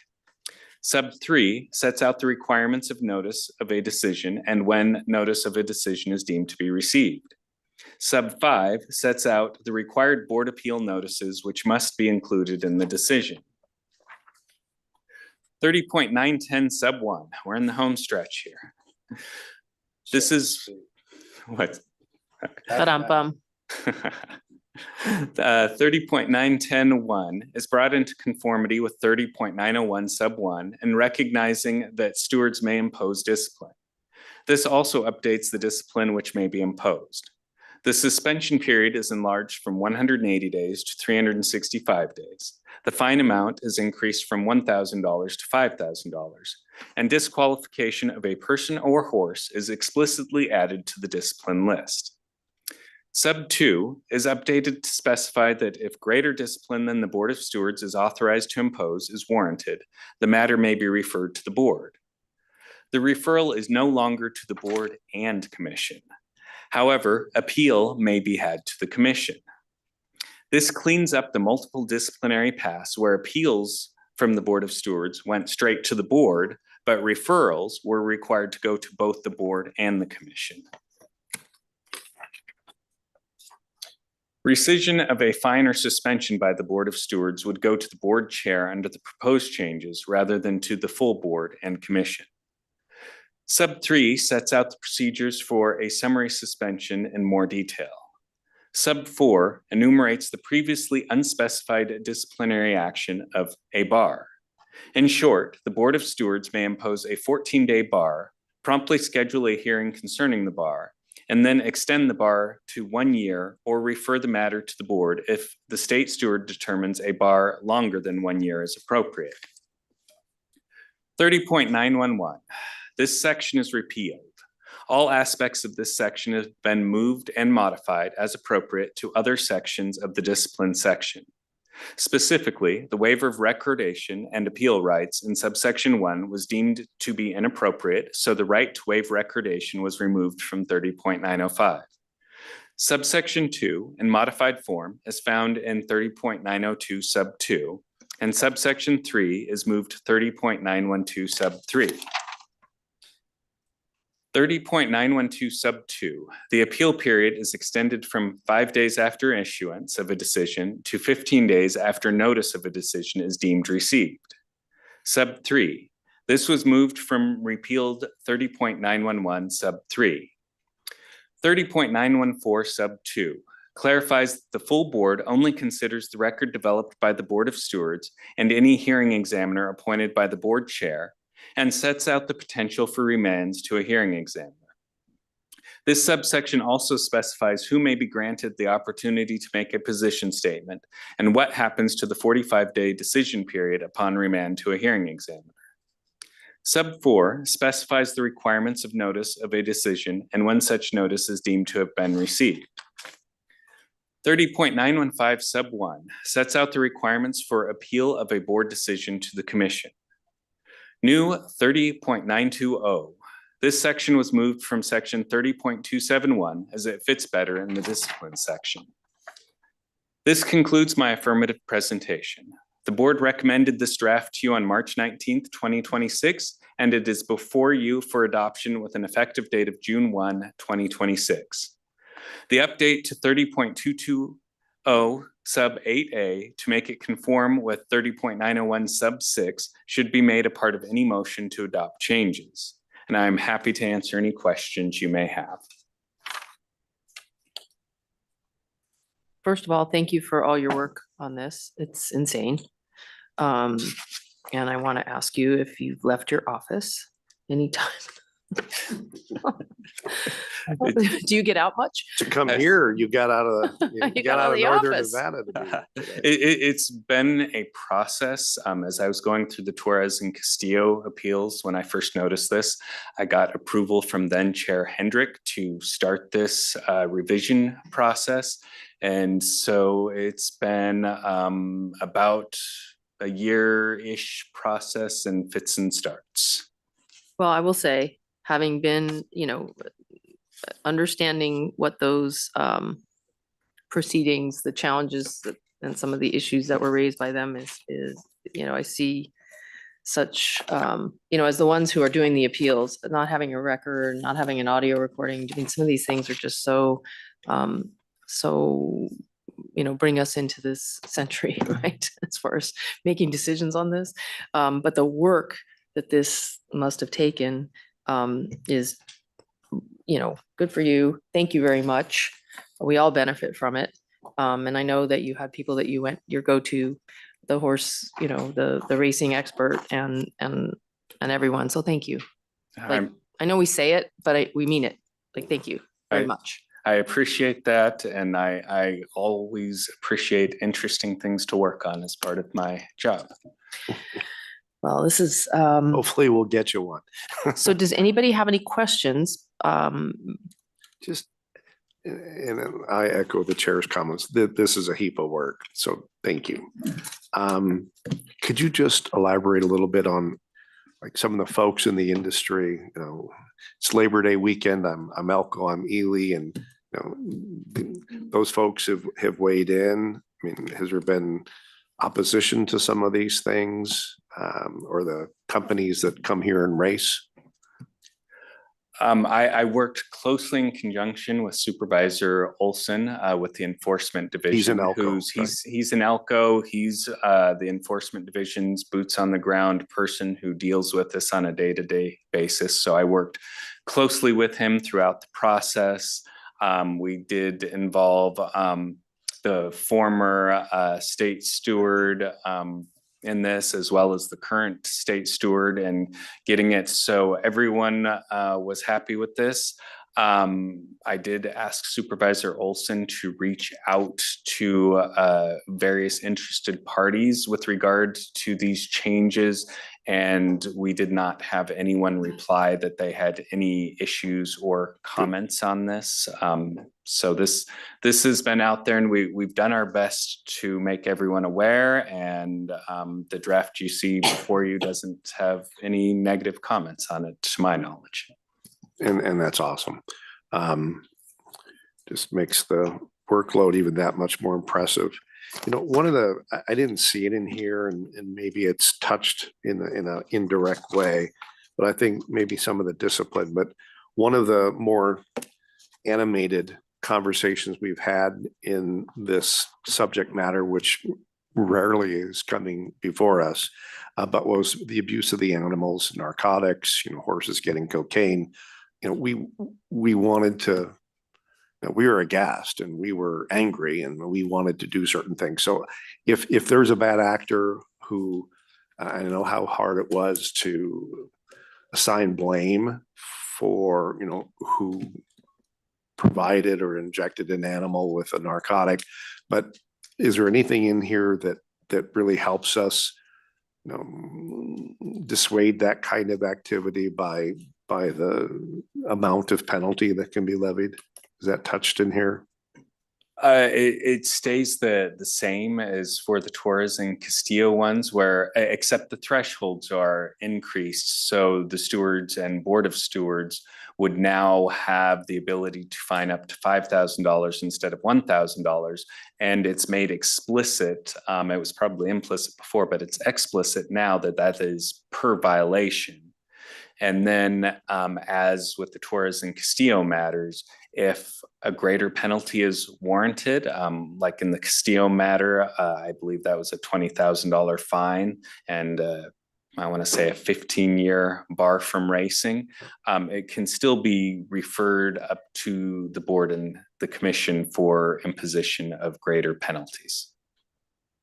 No, thank you. That helps a lot. I appreciate your efforts. And I believe I misspoke. I believe Castillo was $100,000 fine. Yes. And just for Commissioner Schoenfeld, so he knows the history here, one of the things that was discussed at length related to animal abuse was how, you know, that there was concern expressed by different folks, and I don't remember who at the time, about how they weren't prosecuted, right? And there was a discussion there about how difficult that can be as a, you know, as a proof case, which some really good lawyer like could pick that apart. So one of the areas where I will not accept the case. Excellent. Big animal lover. All right. Well, again, so good, and an insane amount of work, and we really appreciate it. Does anybody else have any questions or comments before we call for a motion? I completely agree. I am a racehorse fanatic and have been. First job, 11 years old, doing a racetrack. So I went through this as best as I could, but I loved it. I think you've done an amazing job here, and well done. I echo your comments, Chair. Thank you. Thank you. So do you like the work enough to make a motion? With the one change. With the one change and the modification of 30.2208 subsection A to comport with 30.900 subsection 6? Okay, no. I'll make the motion. Do you care? No. Okay. Sounds very good, because I didn't write all that down yet. All right. I move to adopt the proposed amendments to NGC Regulation 30 as presented in the Nevada Gaming Control Board recommended draft dated March 19, 2026 to become effective June 1st, 2026. With the, as modified, or excuse me, to include a modification to 30.2208 subsection A to comport with 30.900 subsection 6. Is that Chair, enough to I say? believe that's 901 sub 6. 901 sub 6, I'm sorry. Yes, 3901 sub 6. I'm sitting here looking right at it. Do you think that's sufficient language for the motion?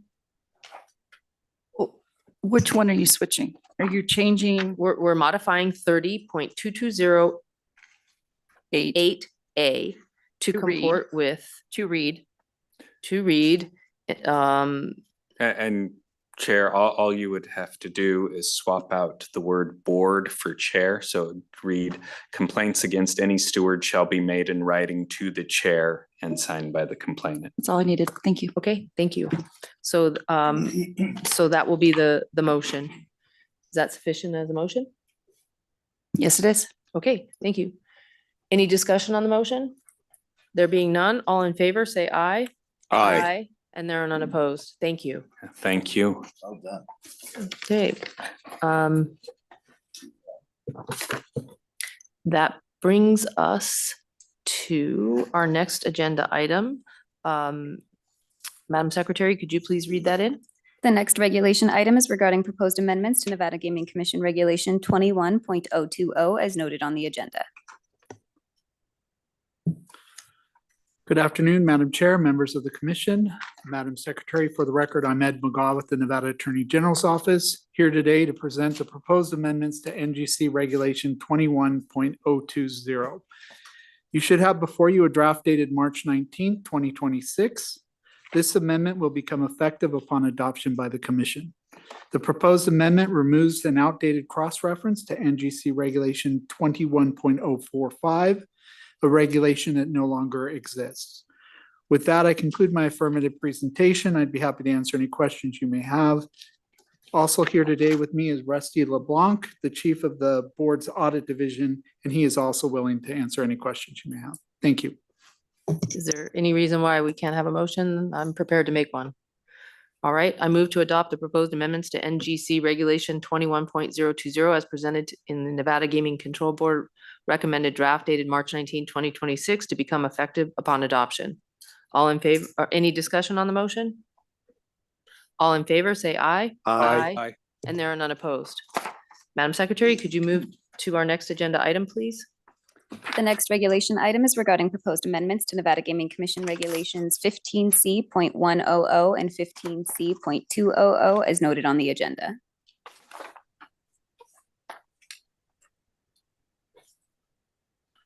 Good afternoon, Madam Chair. Can you hear me? Yes, thank you.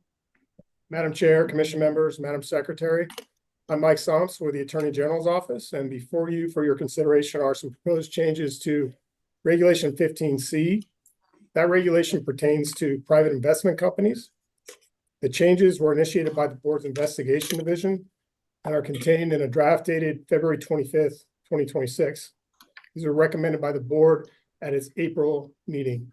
I'm happy to go through these if you'd like, Madam Chair, or just answer questions.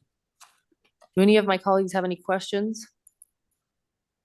All right. No, thank you. At this time, I move to adopt the proposed amendments to NGC Regulations 15C.100 and 15C.200 as presented in the Nevada Gaming Control Board recommended draft dated February 25th, 2026 to become effective upon adoption. Any discussion on the motion? There being none, all in favor, say aye. Aye. And there are none opposed. Thank you. Thank you. That brings us, Madam Secretary, to our next agenda item. The next regulation item is regarding proposed amendments to Nevada Gaming Commission Regulation 16.115 as noted on the agenda.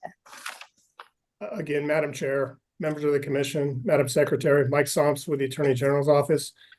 Before you here are consideration of proposed changes to Regulation 16 regarding publicly traded corporations.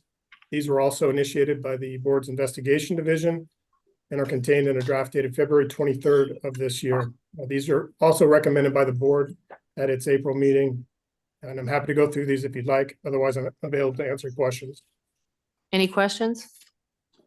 There being none, I move to adopt the proposed amendments to NGC Regulations 16.115 as presented in the Nevada Gaming Control Board recommended draft dated February 23rd, 2026 to become effective upon adoption. Any discussion on the motion? There being none, all in favor, say aye. Aye. And there are none opposed. Thank you. Madam Secretary, I believe that brings us next on our agenda to the administrative reports, correct? Correct. All right, anything from the chair today? You weren't expecting me to go that fast, were you? That was lightning. So if, with indulgence, if I could have a moment.